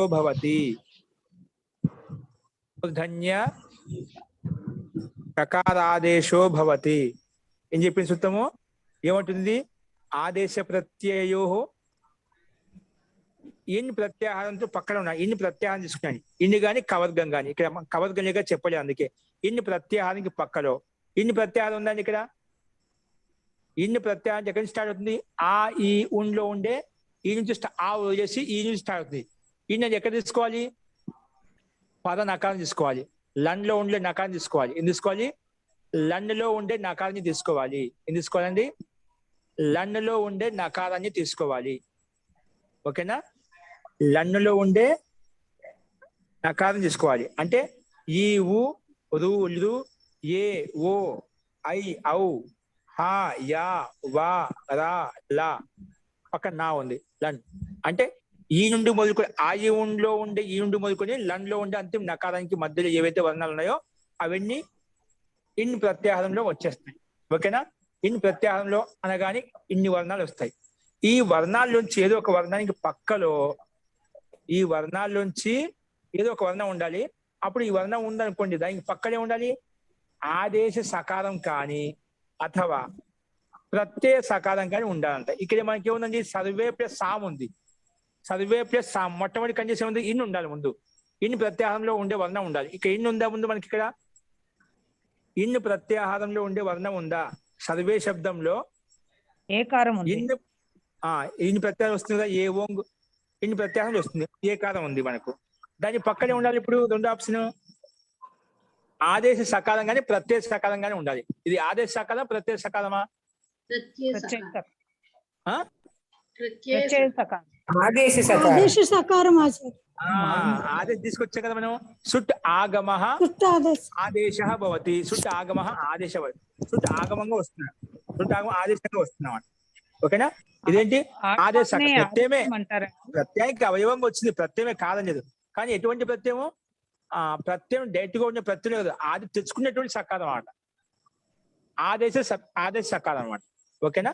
అందుకే ఆదేశ సకాలం ఉంది కదా, కాబట్టి అలాంటి ఆదేశ సకాలానికి ఏంటంటే మనం డైరెక్ట్ గా ప్రత్యయంలోనే ఉండాలి. ప్రత్యయం లేకపోతే మనం అట్లా ఆగమని తెచ్చుకోండి. అంటే ఆ ప్రత్యయానికి ఆగమంగా అవయవంగానే వచ్చి ఉండాలి, వచ్చి ఉంది కదా మనకు. కాబట్టి అలాంటి ఆదేశ ప్రత్యయానికి ఇది మూర్ధన్య ఆదేశం చేసింది, అంటే దంత సకాలానికి మూర్ధన్య ఆదేశం చేసింది. గురుగారు చుట్టూ ఆగమం కదా, దాన్ని ఆదేశం అని కూడా అనొచ్చునా? రాసేటప్పుడు మీరు దీని తాత్పర్యం ఏదా అసలు? చుట్టూ మీకు నోట్ రాయించాను కదా, ఎలా ఇచ్చాను? బహువచనే అవర్ణాంతాత్ సర్వనామ్నః ఉత్తరస్య ఆమః సుట్ ఆగమో భవతి. చుట్టూ ఆగమో భవతి అంటే అది వచ్చిందా, ఆగమ కింద ఆదేశం తీసుకున్నా అంటే ఆగమ వచ్చిందన్నమాట, అవయవంగా వచ్చింది. అంటే మనం దాని ప్రత్యయంలో ఉండే సకాలం కాదు. అవును, అంటే ప్రత్యయ సకాలం కానీ లేదా ఆదేశ సకాలం కానీ, ఆదేశ సకాలం దానికి అవయవంగా వచ్చింది. జీ మహోదయ, ఆదేశో భవతి అని చెప్పారు కదా, అంటే సూత్రంలో దాంట్లో ఆ రకంగా రాయించి ఇవ్వలేదు అక్కడ. ఇక్కడ రాసే మీరు రాయటం మాత్రం షకారాదేశో భవతి. అంటే ఆ సూత్రంలో రాయించి అంట. ఓకే, అర్థమైంది. ఇది ఇది ప్రత్యయానికి అవయంగా ఉంది కనుక ప్రత్యయ సకారం అనుకుందామండి ఇక్కడ. ఇది ప్రత్యయానికి అవయంగా ఉంది కదా సకారం ఇక్కడ, ప్రత్యయ సకారం, అందువల్ల దీన్ని ప్రత్యయ సకారం అనుకుందాం. ఆదేశ సకాలం కాకుండా ఇది ప్రత్యయానికి అవయవంగా వచ్చింది కాబట్టి ప్రత్యయ సకాలం తీసుకోవచ్చు. ఆదేశ సకాలం కాకుండా ఆదేశం మళ్ళీ ఆగమం చేశాం కాబట్టి ఆగమం కరెక్టే, ఆగమం చెప్పకుండా. ఎందుకంటే ఆగమం ఆదేశం రెండు వేరు, ఆదేశం వేరు ఉంటాయి, ఆగమాలు వేరు ఉంటాయి. కాబట్టి ప్రత్యయానికి వచ్చింది ప్రత్యయ సకాలం తీసుకోవచ్చు. మనకు రెండు ఆప్షన్ ఇచ్చాయి కదా, ఓకే ఉత్తమం. ఇది ఆదేశ సకాలం కాదు, ప్రత్యయ సకాలం. ఎందుకంటే అందుకే అడిగాను అక్కడ. ఆగమ అవర్ణాంత అకార ఉత్తరస్య బహువచన జలాదో సుఖిపత సుట్ ఆగమో భవతి అని చెప్పి, ఆదేశ భవతి అని చెప్పలేదు. కాబట్టి ప్రత్యయానికి వచ్చింది కాబట్టి ఇది ప్రత్యయ సకాలం, ఆదేశ సకాలం కాదు. అతి ఉత్తమం. ఓకే అండి. సో ఇది ప్రత్యయ సకాలం కాబట్టి అలాంటి ప్రత్యయ సకాలానికి ఏం చేస్తుంది? మూర్ధన్య ఆదేశం చేస్తుంది. ఓకేనా? ఇది ఆదేశం అంటే కొన్ని చోట్ల తెచ్చుకుంటామండి, ఉండే దాంట్లో ఆదేశం రావాలి. ఆదేశం ఉంటే ఆదేశ సకాలం. ప్రత్యయానికి తెచ్చుకుంటే ప్రత్యయ సకాలం అయిపోయింది. ఎందుకంటే ప్రత్యయానికి అవయవంగా వచ్చినప్పుడు అవయవం కూడా ప్రత్యయం కిందనే భావిస్తామని చెప్పాను. కాబట్టి ఇది ప్రత్యయ సకాలంగా భావించుకొని మనం దానికి ఆ సాంలో ఉండే దంత సకాలం మూర్ధన్య సకాలం చేస్తే సర్వేషాం అని మనకు రూపం సిద్ధిస్తుంది. అందుకే రాయండి ఆదేశ ప్రత్యయో ఇన్ ఉత్తరస్య ప్రత్యయ సకారస్య మూర్ధన్య ఆదేశ భవతి. మూర్ధన్య సకారः భవతి. మూర్ధన్య ఆదేశ మూర్ధన్య సకారः భవతి. ఇన్ ఉత్తరస్య ప్రత్యయ సకారస్య మూర్ధన్య షకారः భవతి. మూర్ధన్య షకారः భవతి. ఓకేనా? ఓకే. ఇప్పుడు కింద చెప్పిన పని చేయాలి కదా, కింద కలిపి రాస్తే సర్వే షాం అయిపోయి సకాల మూర్ధన్య షకారం పెట్టేస్తాం, మిగిలిన ఎట్లా ఉందో అలాగే రాస్తాం. అప్పుడు సర్వేషాం ఇతి రూపం భవతి. ఓకేనా? సర్వేషాం ఇతి రూపం భవతి.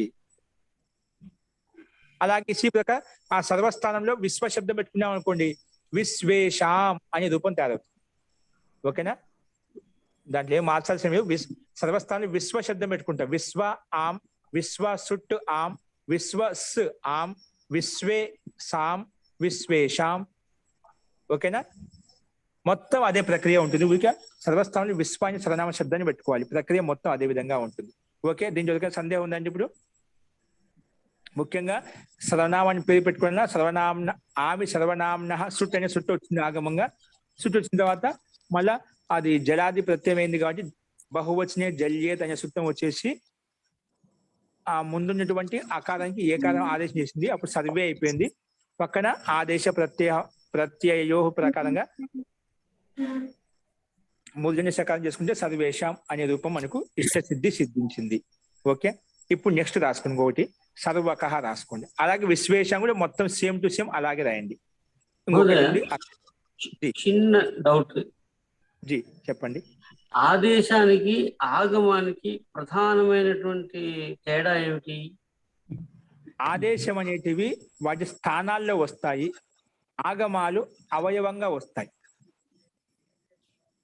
ఆదేశాలు ఏదో ఒక వర్ణాన్ని తీసివేసి దాని స్థానంలో కూర్చుంటాయి.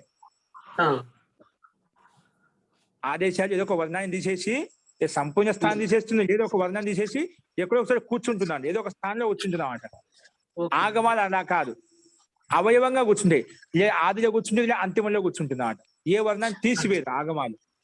అది రావాలంటే అంగానికి రావచ్చు, ప్రత్యయానికి రావచ్చు, కానీ ఒక పక్కన కూర్చుంటాయి. అది తీసేసి రాదు, తీసేసి రాదు, ఏదో ఒక వర్ణ స్థానంలో రాదు. ఇప్పుడు ఆమె వచ్చింది మనకు, ఆమె ప్రత్యయం. ఆమెను తీసేసామా, ఏదైనా ఒక వర్ణం తీసేసామా? తీసేసాం. ఆమెకు ముందు గుర్తుపెట్టుకున్నాం, ఒక అవయవంగా గుర్తుపెట్టుకున్నాం.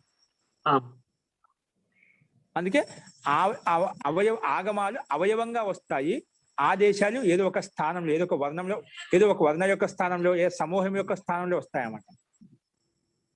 ఓకేనా? స్పష్టమైంది ఇప్పుడు ఆదేశానికి ఆగమానికి తేడా. ధన్యవాదాలు. ఆగమాలు అవయవంగా వస్తాయి, ప్రత్యయానికి కావచ్చు, అంగానికి కావచ్చు.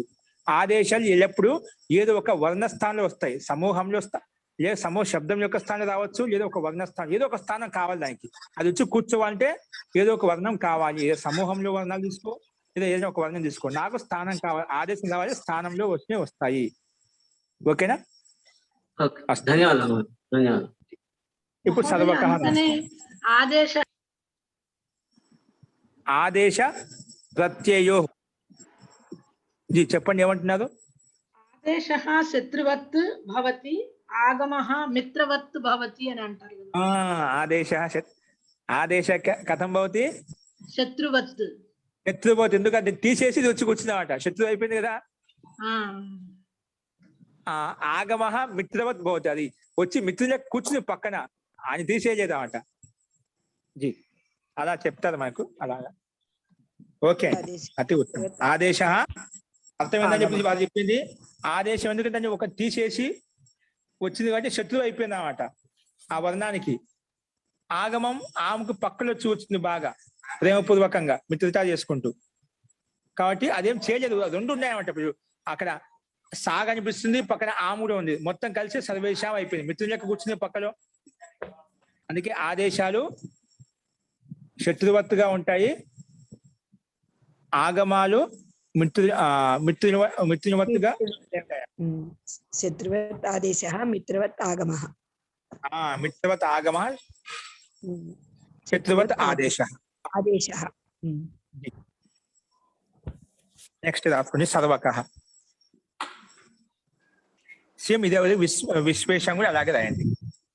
విశ్వేష ఇదేమంటుంది, ఇక్కడ సర్వక శబ్దం తయారు చేయాలన్నా కూడా మనం సర్వ శబ్దం తయారవుతున్నాం. సర్వకహ.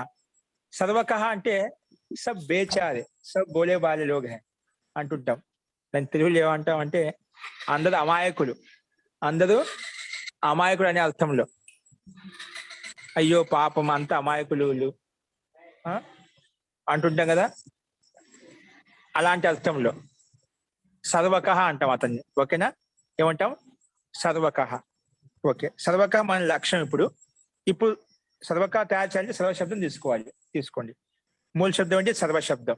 దీనికి ఎదురుగా రాయండి. ఇప్పుడు దీనికి ఎదురుగా వస్తే మామూలుగానే దీనికి సర్వశబ్దానికి ప్రాతిపదికం పేరు పెట్టుకోవాలి. మన ధాతు రాగానే భూవాదయో ధాతవ అని వచ్చే రకంగా అయితే మన ధాతుని పేరు పెట్టుకుంటామో, ప్రాతిపదిక శబ్దం వస్తే వెనకబడి సూత్రం ఇది రెడీగా ఉంటుందంట.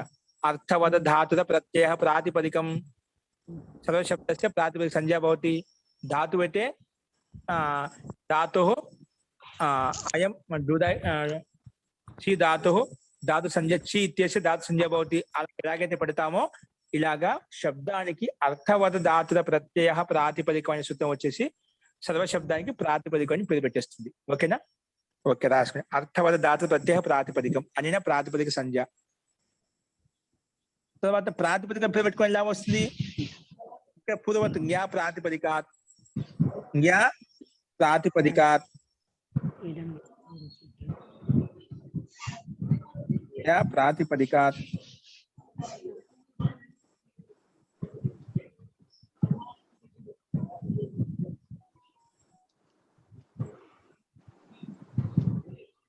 ఇదం అధికార సూక్తం, ఇదం అధికార సూక్తం. ఓకే, ఇప్పుడు దీనికంటే ముందు కొన్ని ఇంకో సూత్రం తెచ్చుకుందాం మనం.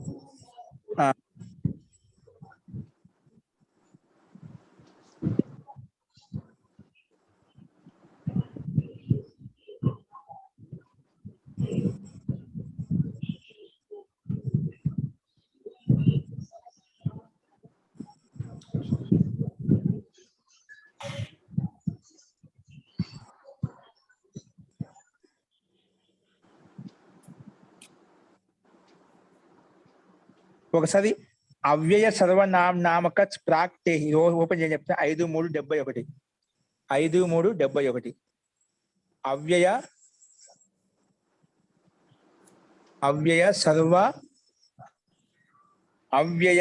సర్వనామక ప్రాక్టే. ఒకసారి విందాం, ఒకసారి గమనించండి.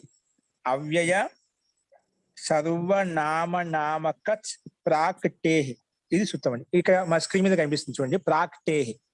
ఓకే, ఇక్కడ చూడండి ఒకసారి గమనించాం. మన దగ్గర ఇప్పుడు ఏంటి? సర్వశబ్దం ఉందండి. ఏముంది మన దగ్గర? కేవలం సర్వశబ్దం ఉంది. ఇప్పుడు ఇంకా మనం తెచ్చుకోలేదు. ఒకసారి గమనిస్తున్నాం ఎక్కడ వస్తుంది, ఏ రకంగా వస్తుంది చూద్దాం. ఒకసారి సూత్రాన్ని చూడండి. అవ్యయేభ్య ఏం చెప్పింది? ఒకటి అవ్యయేభ్య అంటే అవ్యయాలకు పక్కలో కానీ. నెక్స్ట్ ఏం చెప్పారు? సర్వనామభ్య ఏంటి? ఏ సర్వనామాలకు పక్కలో కానీ. తింగశ్చ, తింగ్ అంటే తిప్తస్జి సిప్తస్త 18 ప్రత్యయాలు ఉన్నాయి కదా, అవి దాని పక్కలో కానీ. ప్రాగ్వీయే అర్థే, ప్రాగ్వీయే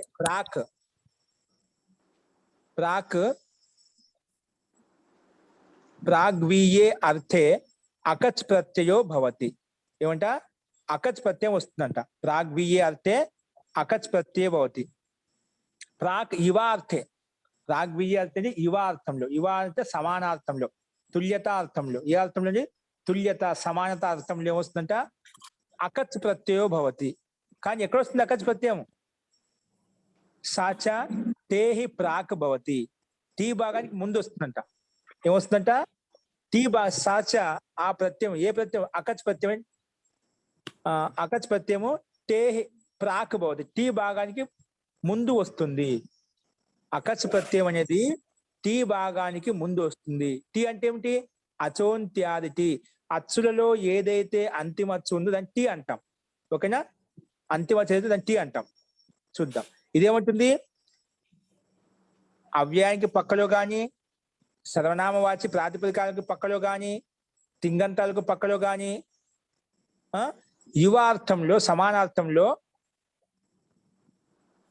మొదట అకచ్ ప్రత్యయం వస్తుంది. కానీ అకచ్ ప్రత్యయం ఎక్కడ వస్తుందంటే టీ భాగానికి ముందు వస్తుంది అని చెప్పింది. ఓకేనా? ఇక్కడ చూడండి, సర్వశబ్దం అనుకో, సర్వశబ్దానికి పక్కలో రావాలి. ఏమొస్తుంది? ముందు సర్వనామ శబ్దం ఉండాలి. ఏముండాలి? నామ శబ్దం ఉండాలి, లేదా అవయవ శబ్దం ఉండాలి, లేదా తింగ్ శబ్దం ఉండాలి. అంటే తింగ్ ప్రత్యయాల నుంచి ఏదో ప్రత్యయం ఉండాలి. 3 ఆప్షన్లు ఇచ్చాడు మనకు. ఇక్కడ మనకు అవ్యయం లేదు, ఇంకోటి తింగు ప్రత్యయాలు లేవు. ఏమున్నాయి మనకు? సర్వనామం ఉంది కదా, సర్వనామం ఉంది, దానికి ప్రాతిపదికం కూడా పేరు పెట్టుకున్నాం.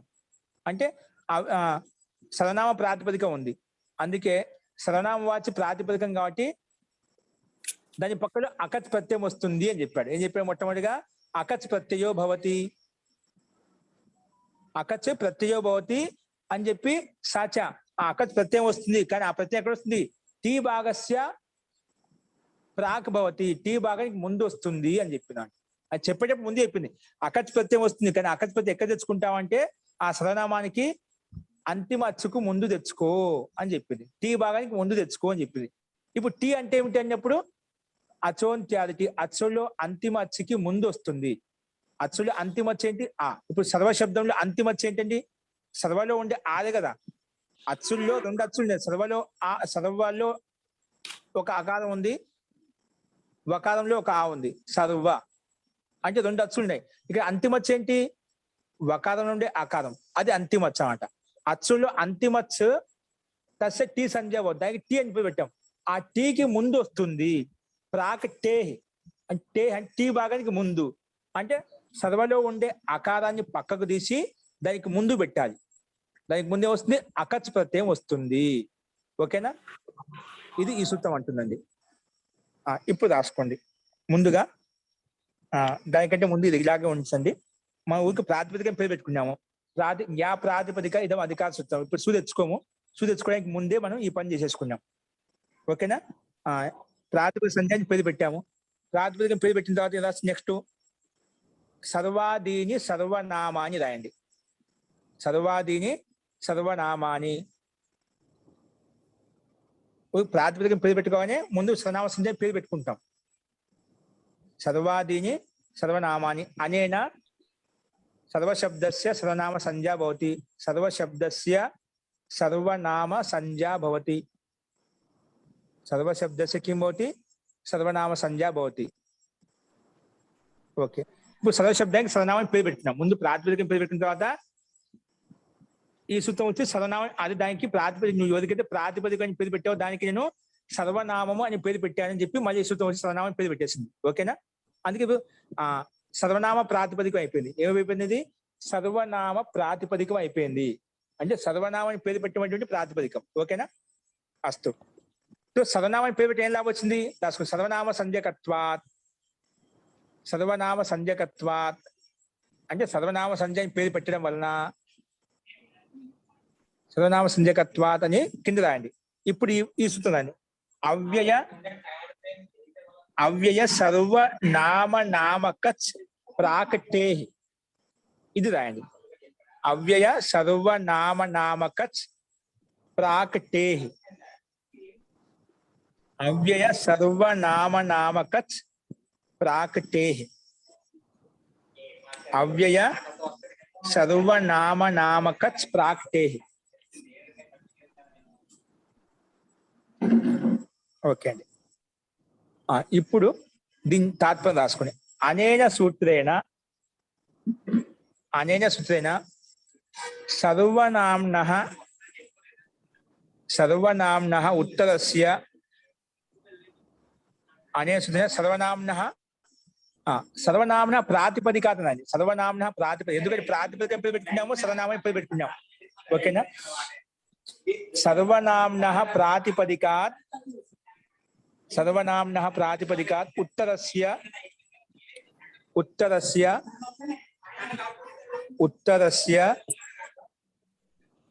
అకచ్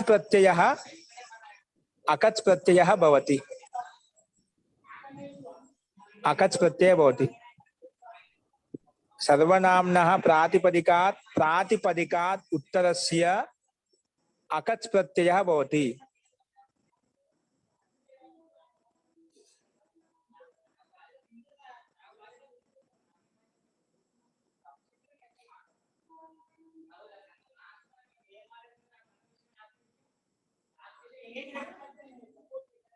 సర్వనామ్నః ప్రాతిపదికాత్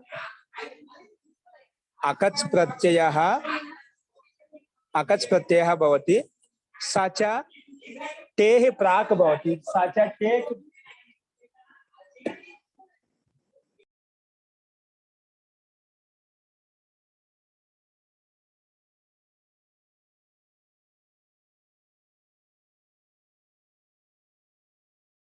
कृतवंश रामः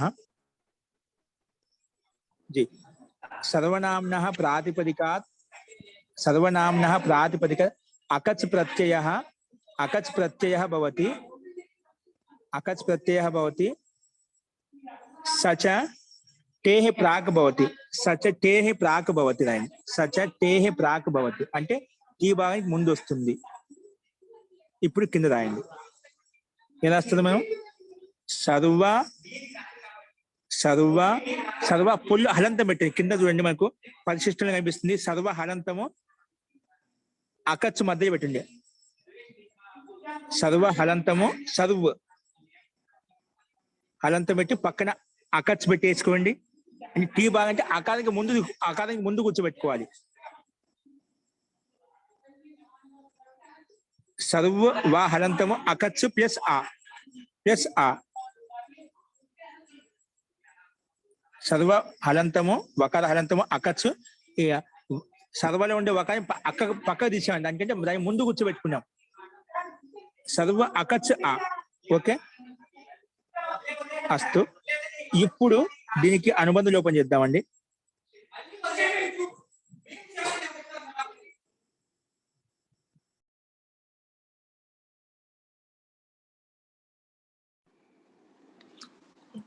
మహోదయ,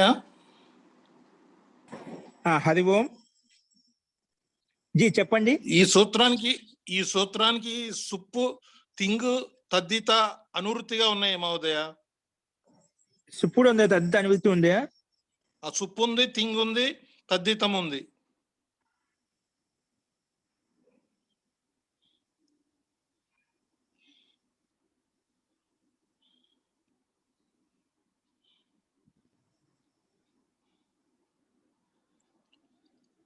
ఇక్కడ ఉన్నప్పటికి కూడా మనకు సూత్రాలు చెప్పిన అవ్యయేభ్య సర్వనామభ్య తింగశ్చ ప్రాగ్ వియే అర్థే అకత్ ప్రత్యయో భవతి సాతే టే ప్రాగ్ భవతి అంటే ఈ సూత్రంలో మనం అవసరం లేదన్నమాట. అంటే సుప్పుకి అవసరం లేదు, సుప్పుకి ఇక్కడ అవసరం లేదు. అంటే వీళ్ళ ఆప్షన్స్ ఏమంట, సుప్పు కానీ తింగి కానీ తద్దితం కానీ జ్ఞా ప్రాతిపదిక ఇవన్నీ ఉన్నాయి కదా.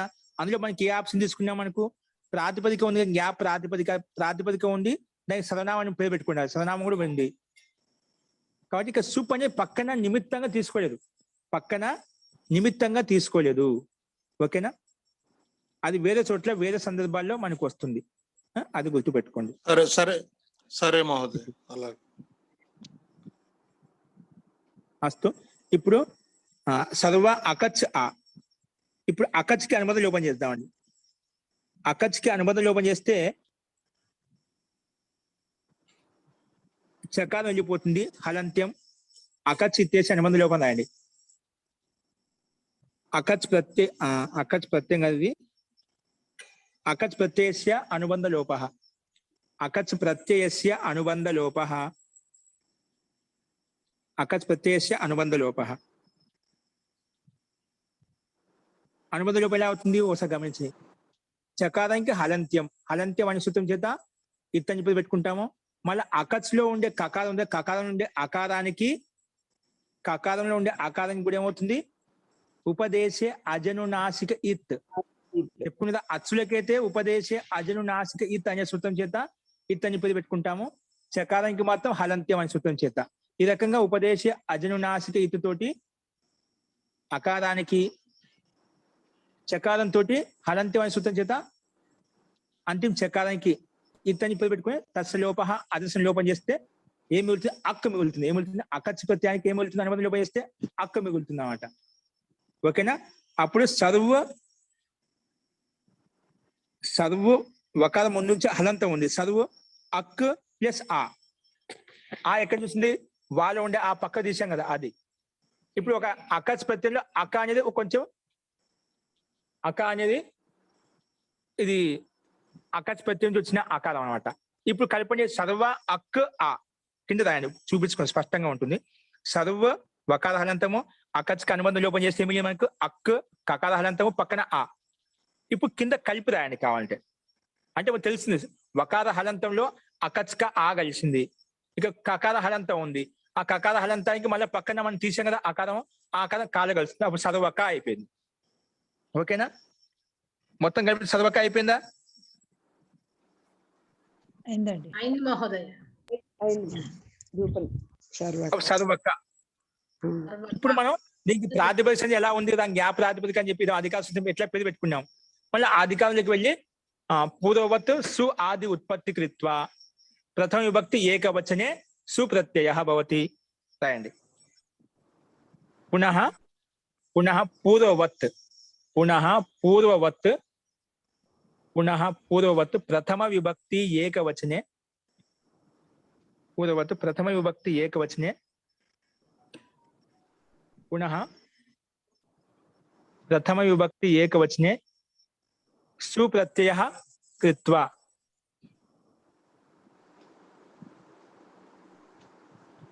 పూర్వవత్తు ప్రథమ విభక్తి ఏకవచనే సుప్రత్యయః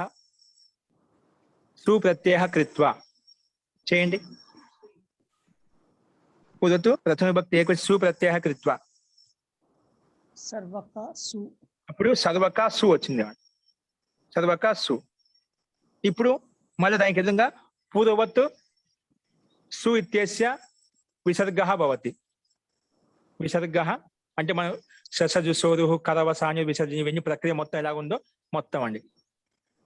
సర్వక సు వచ్చిందా దీనికి విధంగా పూర్వవత్తు విసర్గః భూత్వా అయ్యి. పూర్వవత్తు విసర్గః భూత్వా. अब किंद सर्वकः इति रूपं सिद्ध्यति. सर्वकः इति रूपं सिद्ध्यति.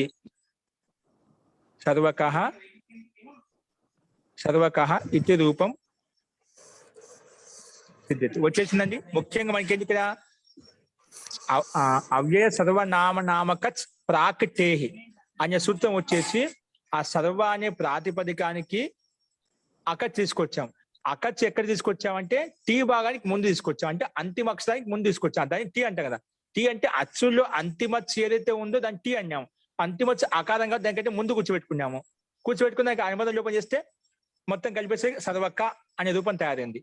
ఇప్పుడు మళ్ళీ పక్కన సు తెచ్చుకొని విసర్గం చేసుకుంటే సర్వక అనే రూపం సిద్ధించింది. ఓకేనా? అంటే ముఖ్యంగా ఇక్కడ మనం సర్వాదిని సర్వనామాన్ని పేరు పెట్టడం ఎలా వచ్చింది? అవ్యయ సర్వనామకచ్ ప్రాక్టే అని చెప్పేసి అకచ్ ప్రత్యయం ఇది లాభం కలిగింది. అకచ్ ప్రత్యయం వచ్చింది కాబట్టి సర్వక అనే రూపం మనకి సిద్ధించింది. ఓకేనా? అలాగే విశ్వ అనుకంపాయాం సూత్రం రాలేదండి. అనుకంపాయం ఉంది కదా, ప్రాక్టే తర్వాత అనుకంపాయాం సూత్రం వచ్చింది. 5-3-76 సూత్రం అండి. ఇప్పుడు అనుకంపాయం ఎందుకు వచ్చింది అంటే అనువృత్తి వస్తుందన్నమాట. ఈ అనుకంపాయం టీ భాగానికి ఆశ పొదుకి అకచ్ ప్రత్యయం అవుతుంది. ఇదేం చెప్పింది? ఆ సూత్రం స్పష్టంగా ఉంది, ప్రాక్టే అని చెప్పి టీ భాగానికి చెప్పాము. ఈ అనుకంపాయం వచ్చేసి ఎక్కడి నుంచి వచ్చిందంటే టీ నువ్వు ఎక్కడి నుంచి చెప్తున్నావు టీ భాగానికి లోపం అవుతుందని, టీ భాగానికి టీ భాగం కంటే ముందు అకచ్ వస్తుందని చెప్పి. ఎందుకంటే ప్రత్యయం అంటే మామూలుగా ఎందుకు వచ్చిందంటే ఇది ప్రత్యయాలు ఎప్పుడు వచ్చినాయి ఎక్కడ వస్తాయండి? ఒక నియమం చెప్పిన తర్వాత ఏం చేసుకుంటూ వచ్చినా ఇది కొత్తగా వచ్చిందన్నమాట. ప్రత్యయాలు ఎప్పుడు వచ్చినా పక్కనే వస్తాయి. అది ప్రాతిపదిక అయితే ప్రాతిపదిక పక్కనే వస్తాయి, ధాతువు అయితే ధాతుకి పక్కనే వస్తాయి. అదిగా నియమం ఎంతకు. ఎందుకంటే ఇప్పుడు సర్వనామ్న అంటున్నాము, అది పంచమి భక్తి ఇక్కడ కూడా. కాబట్టి సర్వనామ్న ప్రాతిపదిక అంటున్నాం. సర్వనామం అంటే ప్రాతిపదిక పక్కన, ప్రాతిపదిక అంటున్నాం అంటే ఖచ్చితంగా పక్కనే చేసుకోవాలి. మనం పక్కన చేసుకుంటున్నాం చేసుకుంటూ కూడా దాంట్లో ఆ టీ భాగానికి ముందు చేసుకుంటాం అని ఈ సూత్రం వచ్చి అనుకంపాయం వచ్చి టీ భాగాన్ని చేసుకో అని చెప్పి చెప్పింది అన్నమాట. ఓకేనా? ఇది కూడా రాసుకుందాం ఉంది కాబట్టి, అనుకంపాయం కూడా ఇచ్చాడు కాబట్టి ఇక్కడ ఇది ఏం చెప్తుంది? అనుకంపాయం అనే సూత్రము టీ భాగానికి ముందు చేసుకో అని చెప్తుంది. ఇదే తాత్పర్యం. అంటే ఈ అనుకంపాయం అనే సూత్రం నుండి అనువృత్తి వచ్చేస్తుంది అన్నమాట. ఒకసారి ఓపెన్ చేయండి, అనుకంపాయం కూడా ఓపెన్ చేసి చెప్తాను. ప్రసంగం వచ్చింది కాబట్టి.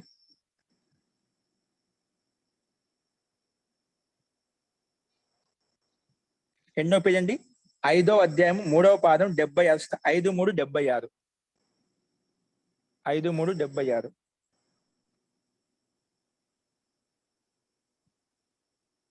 5-3-76. ఓకే. ఇదేమంటుందంటే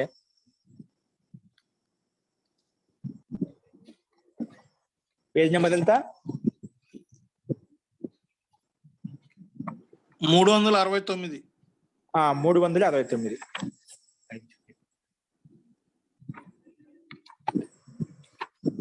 చూడండి.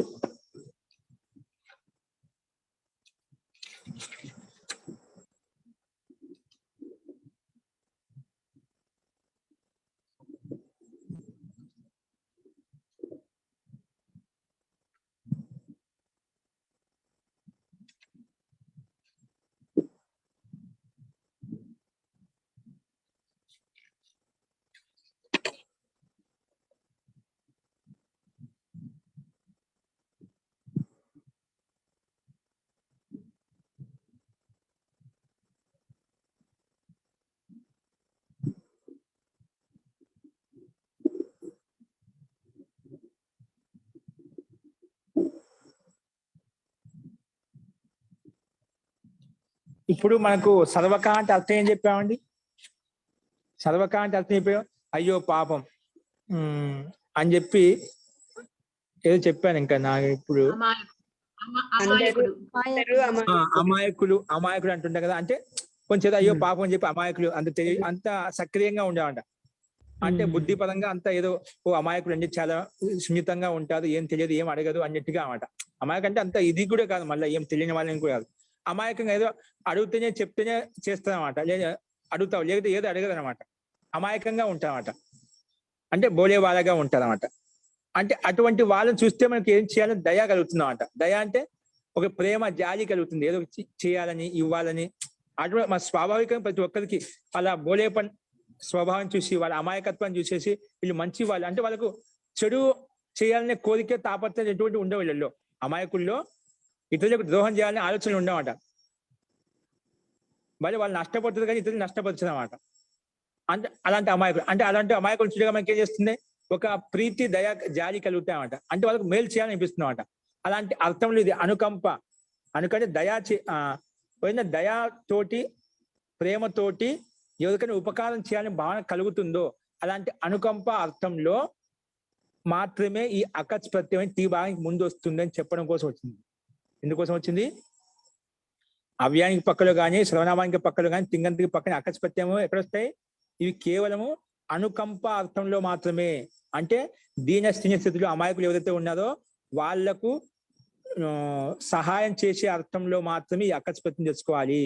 అంటే బేచారులు ఎవరైతే ఉన్నారో, అమాయకులు ఎవరైతే ఉన్నారో వాళ్ళకు వాళ్ళ దుఃఖ నివృత్తి కోసం, వాళ్ళ సహాయత కోసం సందర్భం ఏదైతే ఉందో అలాంటి సందర్భంలో మాత్రమే ఈ సూత్రం వచ్చేసి అకచ్ ప్రత్యయం చేస్తుంది. అనుకంప ఉండాలి ఖచ్చితంగా. అనుకంప అంటే దయ తోటి, జాలి భావన, ప్రేమ భావనతోటి వాళ్ళ కష్టాన్ని నివృత్తి చేసే అర్థంలో మాత్రమే ఈ అకచ్ ప్రత్యయం తెచ్చుకో అని చెప్పి చెప్పిందండి. ఓకేనా? అనుకంపాయం అంటే అనుకంపాయం అర్థే ఏవ అకచ్ ప్రత్యయో భవతి అని రాసుకోవచ్చు. అనుకంప అంటే దుఃఖ నివారణ అర్థంలో మాత్రమే ఈ అకచ్ ప్రత్యయం వస్తుంది అని చెప్పింది. ఓకే, ఇప్పుడు అనుకంపం తెలిసినా కూడా ఈ అకచ్ ప్రత్యయం ఎప్పుడు వచ్చినా కూడా మనకు ఆ శ్లోకార్థంలో కానీ ఎక్కడైతే మనం చదువుతూ ఉన్నామో నిజంగా అది వాళ్ళ యొక్క దోష నివారణ కోసం, వాళ్ళ అమాయకత్వాన్ని మనం మీద జాలిపడి దయతోటి ప్రేమతోటి వాళ్ళకి ఏదో సహాయం చేస్తూ ఉంటాం. అలాంటి అర్థమే ఉంటుంది మనకి. ఈ ప్రత్యయం వచ్చిందంటే ఖచ్చితంగా అలాంటి అర్థాన్ని ద్యోతిస్తుంది. అది మనకు ఈ అనుకంపాన్ని చెప్పకపోతే ఏ అర్థం తీసుకోవాలి తెలియదు అనమాట. అకచ్ ప్రత్యయం వచ్చింది చెప్పాం కానీ అకచ్ ప్రత్యయం ఈ వార్తలో వచ్చింది. ఈ వార్త అంటే ఏమిటి? అక్కడ చెప్పిన స్టార్టింగ్ లో అవ్యయ సర్వనామకచ్ ప్రాక్తే ఈ వార్తే అకచ్ ప్రత్యయో భవతి. ఈ వార్తంలో ఇవ అంటే సమానార్థంలో, కానీ సమానార్థం ఈ వార్త ఏంటి? ఇక్కడ అనుకంప అర్థంలో. ఓకేనా? అనుకంపని చెప్పడం కోసం వచ్చిందండి. ఫస్ట్ అందుకే దాని కింద రాసుకోవచ్చు అవ్యయ సర్వనా. ఇది మనకి ఏ సందర్భం రాసుకుంటాము? అవ్యయ సర్వనామక ప్రాక్తే అనుసూత్రం చేత దాని పక్కనే అనుకంపాయాం. అనుకంప అర్థంలో మాత్రమే ఇది టీ భాగానికి ముందు వస్తుంది. అనుకంప విద్యమానం అంటే ఉపస్థితి అయినప్పుడు మాత్రమే ఈ సందర్భం ఈ అకచ్ ప్రత్యయం వస్తుంది. ఇప్పుడు మనకు చెప్తుందా అమాయకులు అని చెప్పాను. అమాయకులు కాబట్టి అమాయకులు అంటున్నామంటే ఖచ్చితంగా ఏదో వాళ్ళకి ఏదో జరిగిపోతుంది. వాళ్ళు ఆలోచిస్తున్న వాళ్ళ గురించి మాట్లాడుకుంటున్నాము అంటున్నామంటే ఖచ్చితంగా వాళ్ళకి ఏదో ఒకటి మనం చేయాలనుకుంటున్నామంట. వాళ్ళు ఏదో పరిస్థితిలో ఉన్నారు, దుఃఖ స్థితిలో ఉన్నారు, దీన స్థితిలో ఉన్నారు, వాళ్ళకి ఏదో హెల్ప్ కావాలి, సహాయం చేయాలి. అలాంటి అనుకంప మనకి విద్యమానం అయింది కాబట్టి, ఇక్కడ ఉపస్థితం అయింది కాబట్టి అలాంటి అర్థంలో టీ భాగానికి ముందు అకచ్ ప్రత్యయం తెచ్చుకో అని చెప్పి ఇది కొంచెం ఆ అర్థాన్ని కొంచెం స్పష్టంగా ఉల్లేఖిస్తుంది. ఏ అర్థంలో వస్తుంది, ఏ సందర్భంలో వస్తుంది, దీనికి అర్థం ఏం తీసుకోవాలి, ఆ సందేహ నివృత్తి కోసం అనుకంప ఉన్నప్పుడు మాత్రమే, అనుకంప ద్యోతితమైనప్పుడు మాత్రమే ఈ అకచ్ ప్రత్యయం తెచ్చుకో. ఎక్కడ తెచ్చుకోవాలి? అకచ్ ప్రత్యయం కూడా టీ భాగానికి ముందు తెచ్చుకో అని చెప్పింది. ఓకే అండి, అస్త ఉత్తమం.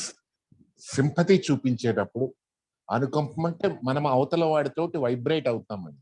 అతని స్థితిని మన స్థితిగా అనుకొని రియాక్ట్ చేయబోతున్నాం. అలాంటి అనుకంప స్థితి కలిగినప్పుడే, దయా కలిగినప్పుడే అప్పుడు అకచ్ ప్రత్యయం వస్తుంది.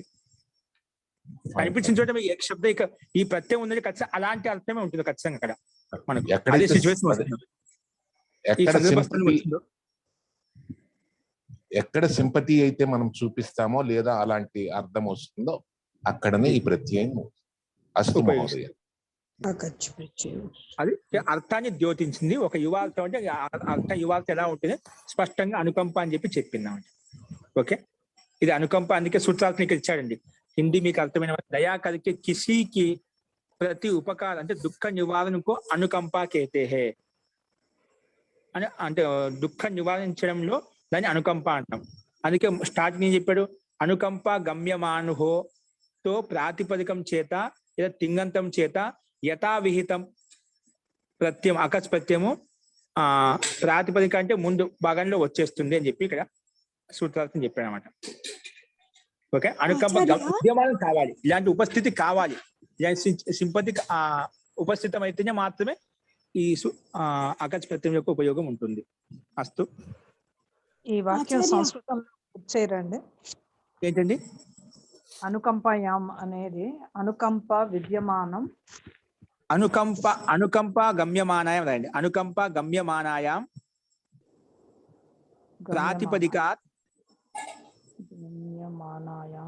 ప్రాతిపదికాత్ యథావిహితం ప్రత్యయో భవతి.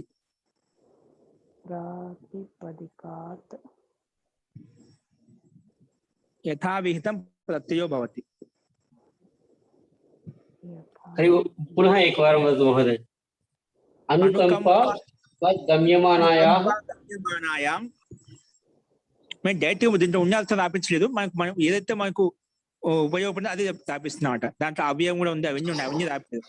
అనుకంప గమ్యమానాయాం అని చెప్తే దయ అనేది స్థితి ఉపస్థితమైనప్పుడు అనుకంప గమ్యమానాయం ప్రాతిపదికం చేత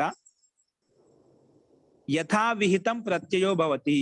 యథావిహితం అంటే ఎక్కడ అర్థాన్ని బట్టి ఏ ప్రత్యయం తెచ్చుకోవాలో ఆ తెచ్చుకో. యథావిహితం ప్రత్యయో భవతి. ఇప్పుడు ఒక అర్థం చెప్పి అనుకంప గమ్యమైనప్పుడు అకస్ ప్రత్యయం తెచ్చుకో. ఇంకా కొన్ని వేరే వేరే అర్థాలు ఉన్నాయి, అలాంటి అర్థం ఈ ప్రత్యయం తెచ్చుకొని చెప్తున్నాం అంట, నిర్దేశించడం కోసం. యథావిహితం ప్రత్యయో భవతి. ఓకేనా, యథావిహితం అంటే ఎక్కడ ఏదైతే అర్థాన్ని బట్టి ఏ ప్రత్యయం కావాలో ఆ ప్రత్యయం తెచ్చుకో. ఇక్కడ మనకి అర్థాన్ని బట్టి అనుకంప అర్థం కాబట్టి మనకు అకచ్ ప్రత్యయం తెచ్చుకుంటాము. ఓకేనా, అప్పుడు ఇది చెప్పిన తర్వాత అప్పుడు ఈ సూత్రం వస్తుంది. ఏది అవ్య సర్వనామకచ్ ప్రాక్టే. ముందు చెప్పుకోవచ్చు, లేదా అది రాసిన తర్వాత అనుకంప ఏ అర్థం వచ్చింది అంటే అనుకంప గమ్యమానం అయినప్పుడు మాత్రమే ఈ అకచ్ ప్రత్యయం తెచ్చుకుంటాము అని చెప్పి చెప్తున్నాను.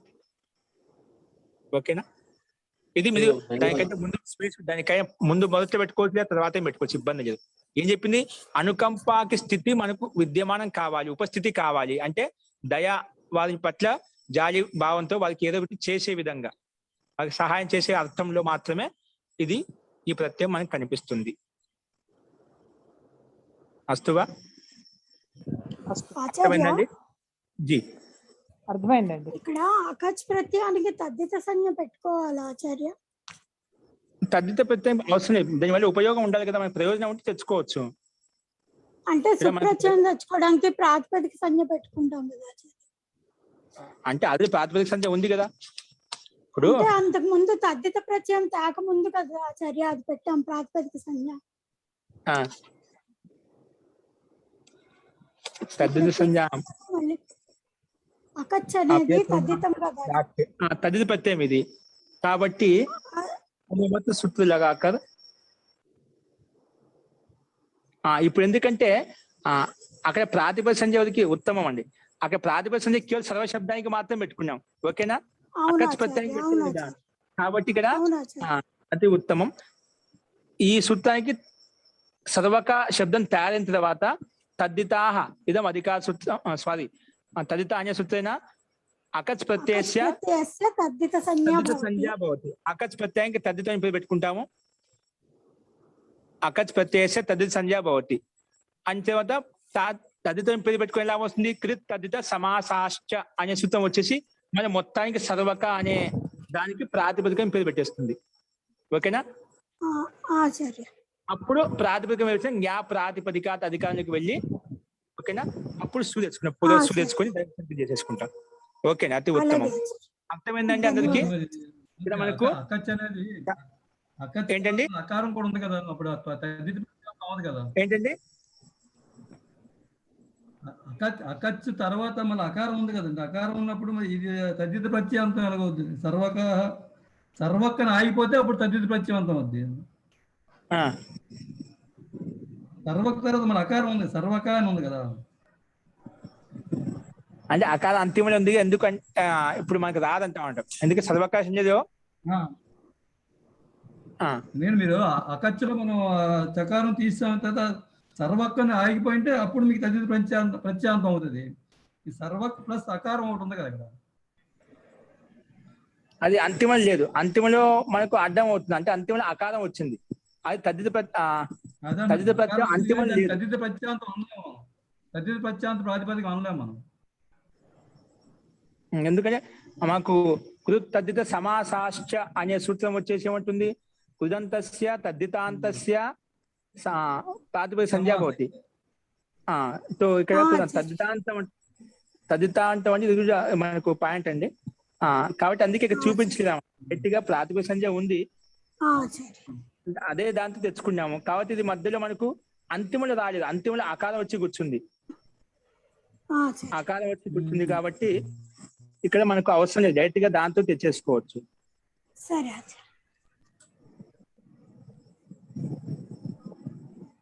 అదే మామూలుగా ప్రాతిపదిక సంజ్ఞ ఉంది.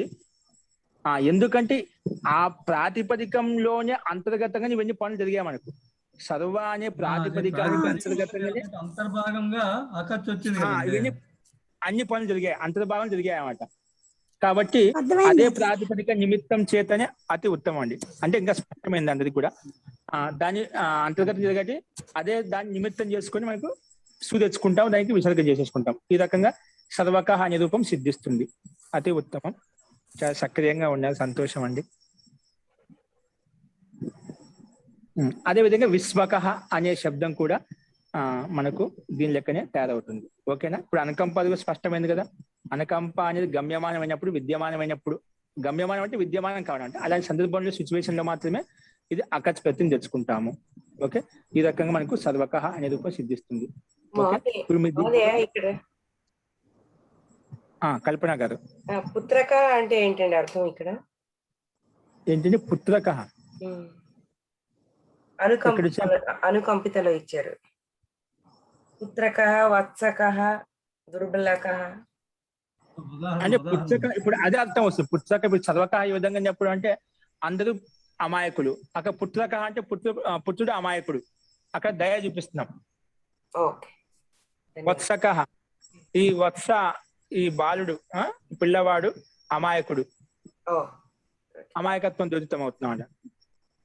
ఓ పుత్రక ఏష, చాలా ఈ పుత్రుడు చాలా అమాయకుడు. వత్సక, ఈ వత్స చాలా అమాయకురాలు, అయ్యా అమాయకుడు అని చెప్పి. వత్స చిన్న వాడు ఎవరని చెప్తూ ఉన్నారు. అక్కడ కొంచెం వాళ్ళ దయ అంటే కొంచెం యాక్టివ్నెస్ ఉండకపోవడం. ఓకేనా? అంటే ఏదో ఒక దయ చూపించి వాళ్ళకి ఏదో ఒకటి హెల్ప్ చేయడం అన్నమాట. దుఃఖాన్ని నివారించడం, వాళ్ళ సమస్యకు సమాధానం చేయడం. పుత్రక అందుకో సహజంగా ఇది మన లౌకికంగా మాట్లాడడం. ఓ పుత్రక అని లౌకిక వ్యవహారంలో ఎక్కడో వస్తుంది. సంస్కృతంలో అయితే పుత్రక అంటే ఆ శబ్దాన్ని బట్టి మనకు ఇప్పుడు మన అనుకంప అని తెలిసిపోతుంది. అంటే ఏదో దయా దాక్షిణ్యానికి అర్హుడు, అంటే సేవకి యోగ్యుడు, అంటే ఏదో ఒకటి హెల్ప్నెస్ కావాలి అతనికి. ఒంటరిగా ఏది సాధించలేడు, ఒంటరిగా ఏది ముందుకు వెళ్ళలేడు, అంటే బుద్ధి పరంగా అంతే యాక్టివ్ లేడు అనే అర్థంలో మనం సిచ్యువేషన్ తీసుకుంటామండి. అస్తు అత్యుత్తమం జీ. ఈ రకంగా మనకి స్పష్టమైంది కదా. దీంట్లో ఏం మార్చాల్సిన అవసరం లేదు. సర్వనామాన్ని పేరు పెట్టుకోవడం వల్ల అకచ్ ప్రత్యయం వచ్చింది. అకచ్ ప్రత్యయం ఏ సందర్భంలో వస్తుందంటే అనుకంప అర్థంలో వస్తుంది. అంటే దయ అంటే ఇతరుల దుఃఖాన్ని నివారించే అర్థంలో మనం అనుకంప గమ్యమానమైనప్పుడు అకచ్ ప్రత్యయం తెచ్చుకుంటాము. కానీ అకచ్ ప్రత్యయం ఎక్కడ తెచ్చుకుంటామంటే టీ భాగానికి ముందు తెచ్చుకో అని చెప్పింది. ఓకేనా? అందుకే అప్పుడు సర్వక అనే రూపం తయారైంది. ఇవి సర్వశబ్దం అనేది మొత్తానికి సర్వ అనే ప్రాతిపదికానికి అంతర్గతంగా ఇవన్నీ పనులు జరిగాయి. కాబట్టి అదే ముందుగా పెట్టుకున్నటువంటి అర్థవత దాతుల ప్రత్యేక ప్రాతిపదికం అనే ప్రాతిపదికం చేతనే నిమిత్తం చేసుకుని ప్రాతిపదిక అధికారానికి వెళ్ళి తెచ్చుకొని దానికి విసర్గం చేసుకున్నాం. అందుకే సర్వక. అలాగే విశ్వక అనే కూడా రూపం సిద్ధిస్తుంది. ఊరికే స్థానంలో విశ్వ అనే శబ్దం పెట్టుకుంటాము. ఓకే, ఈ రకంగా విశ్వ శబ్దం కూడా రాయండి అండి. ఇది మటుకు రాయండి, విశ్వ శబ్దం మటుకు రాయండి ఒకసారి. ఇక్కడ అనుకంప కొన్ని సూత్రాలను విధి విధానం ఏ రకంగా చెప్పుకున్నాం, విశ్వక శబ్దం కూడా రాయండి ఒకసారి. ఈ రకంగా మనకు ఈ సూత్రం పూర్తిగా ఇక్కడ చెప్పబడింది. దీంట్లో ఉండే ఎగ్జాంపుల్స్ కూడా చూసాము. వీటి యొక్క ఉపయోగం అనేది ఎక్కడెక్కడ వస్తుంది, సర్వనామాన్ని పేరు పెట్టుకుని ఏ లాభాలు వచ్చాయి, ఏ సూత్రాలు వచ్చాయి అని కూడా చూసాము. అస్తు, ఈ రకంగా పూర్తిగా దీంట్లో ఉండే ఎగ్జాంపుల్ చూసామండి. నెక్స్ట్ సూత్రం ఏదో ఇది సర్వనామ ప్రకారంలో చాలా సూత్రాలు ఉన్నాయి, అవన్నీ రేపు చెప్తున్నాను. ఏంటండి విశ్వకః అంటే ఏంటండి అర్థం? విశ్వకః, ఇక్కడ విశ్వం అంటే సంపూర్ణం, సంపూర్ణంత అమాయకులు. మన భారతదేశంలో ఉండే అంత అమాయకులే కదా, ఏదో ఒక రూపంలో కొంచెం అమాయకత్వం ఉంది అందరిలో. ఏదో ఒక ఆంశిక రూపంలో అమాయకత్వం ఉంటుంది అనమాట. అంటే ఏదో ఒక విషయం మీద అంటే ఏదో ఒక పరంగా విశ్వకః, అదే అందుకు సంపూర్ణ శ్లోకాలు శాబ్దిక అర్థానికి మన అర్థం చెప్పలేమండి. అది ఏ సందర్భంలో అడుగుతున్నా విశ్వకః అని చెప్పి అనేక అర్థాలు వస్తాయన్నమాట. ఓన్లీ ఒక్కొక్క శబ్దానికి అర్థం చెప్పిన అర్థం అది కరెక్ట్ కాదు. అది శ్లోకంలో వాక్యంలో ఎక్కడ ఉపయోగించుకుంటాం, ఆ మొత్తం అర్థాన్ని చూసి అన్ని శబ్దాల యొక్క సమన్వయంతో వాక్యార్థ సమూహాన్ని బట్టి మనం వాక్యం చెప్పుకోవాలన్నమాట. అప్పుడు ఇది ఒక్కొక్క అర్థాన్ని జ్యోతిస్తుందన్నమాట. విశ్వకాన్ని విశ్వం అంటే సంపూర్ణం అర్థంలో ఉంది. విశ్వే అంటే విశ్వంలో, అక్కడ మంది విశ్వస్మాద్ విశ్వం నుండి అంటే విశ్వంలో ఉండే అందరి ప్రజల నుండి అని అర్థం అన్నమాట. విశ్వంలో ఎవరైతే ఉన్నారో, ఇక్కడ విశ్వక అంటే విశ్వంలో ఉండే అంత అమాయకుల. అందుకే వాక్య నిర్మాణంలో వాక్యం ఎక్కడైతే ఉపయోగించామో దాని అర్థాన్ని బట్టి అన్ని పదాల యొక్క సమూహంలో ఉండే పదాల అర్థాన్ని బట్టి మనం దీని యొక్క అర్థాన్ని ఎగ్జాక్ట్లీగా ఇది ఈ రకంగా ఉంటుంది, దీని అర్థం ఈ విధంగా చెప్పవచ్చు అని చెప్పవచ్చు అనమాట. శబ్దాల నిర్మాణ ఉత్పత్తి ఇలా వచ్చి ఈ రకంలో ఈ అర్థంలో ఉంటుంది. ఒక అనుకంప అర్థం వస్తుంది. అనుకంప ఏ రకం తీసుకోవాలి, ఆ వాక్య సమూహంలో తీసుకుంటాం అన్నమాట. ఓకేనా? అస్తు అండి, ఇంకా రేపు చూద్దామండి. ఇదే ప్రకారం ఇంకా నడుస్తుంది మంత్రపాఠ.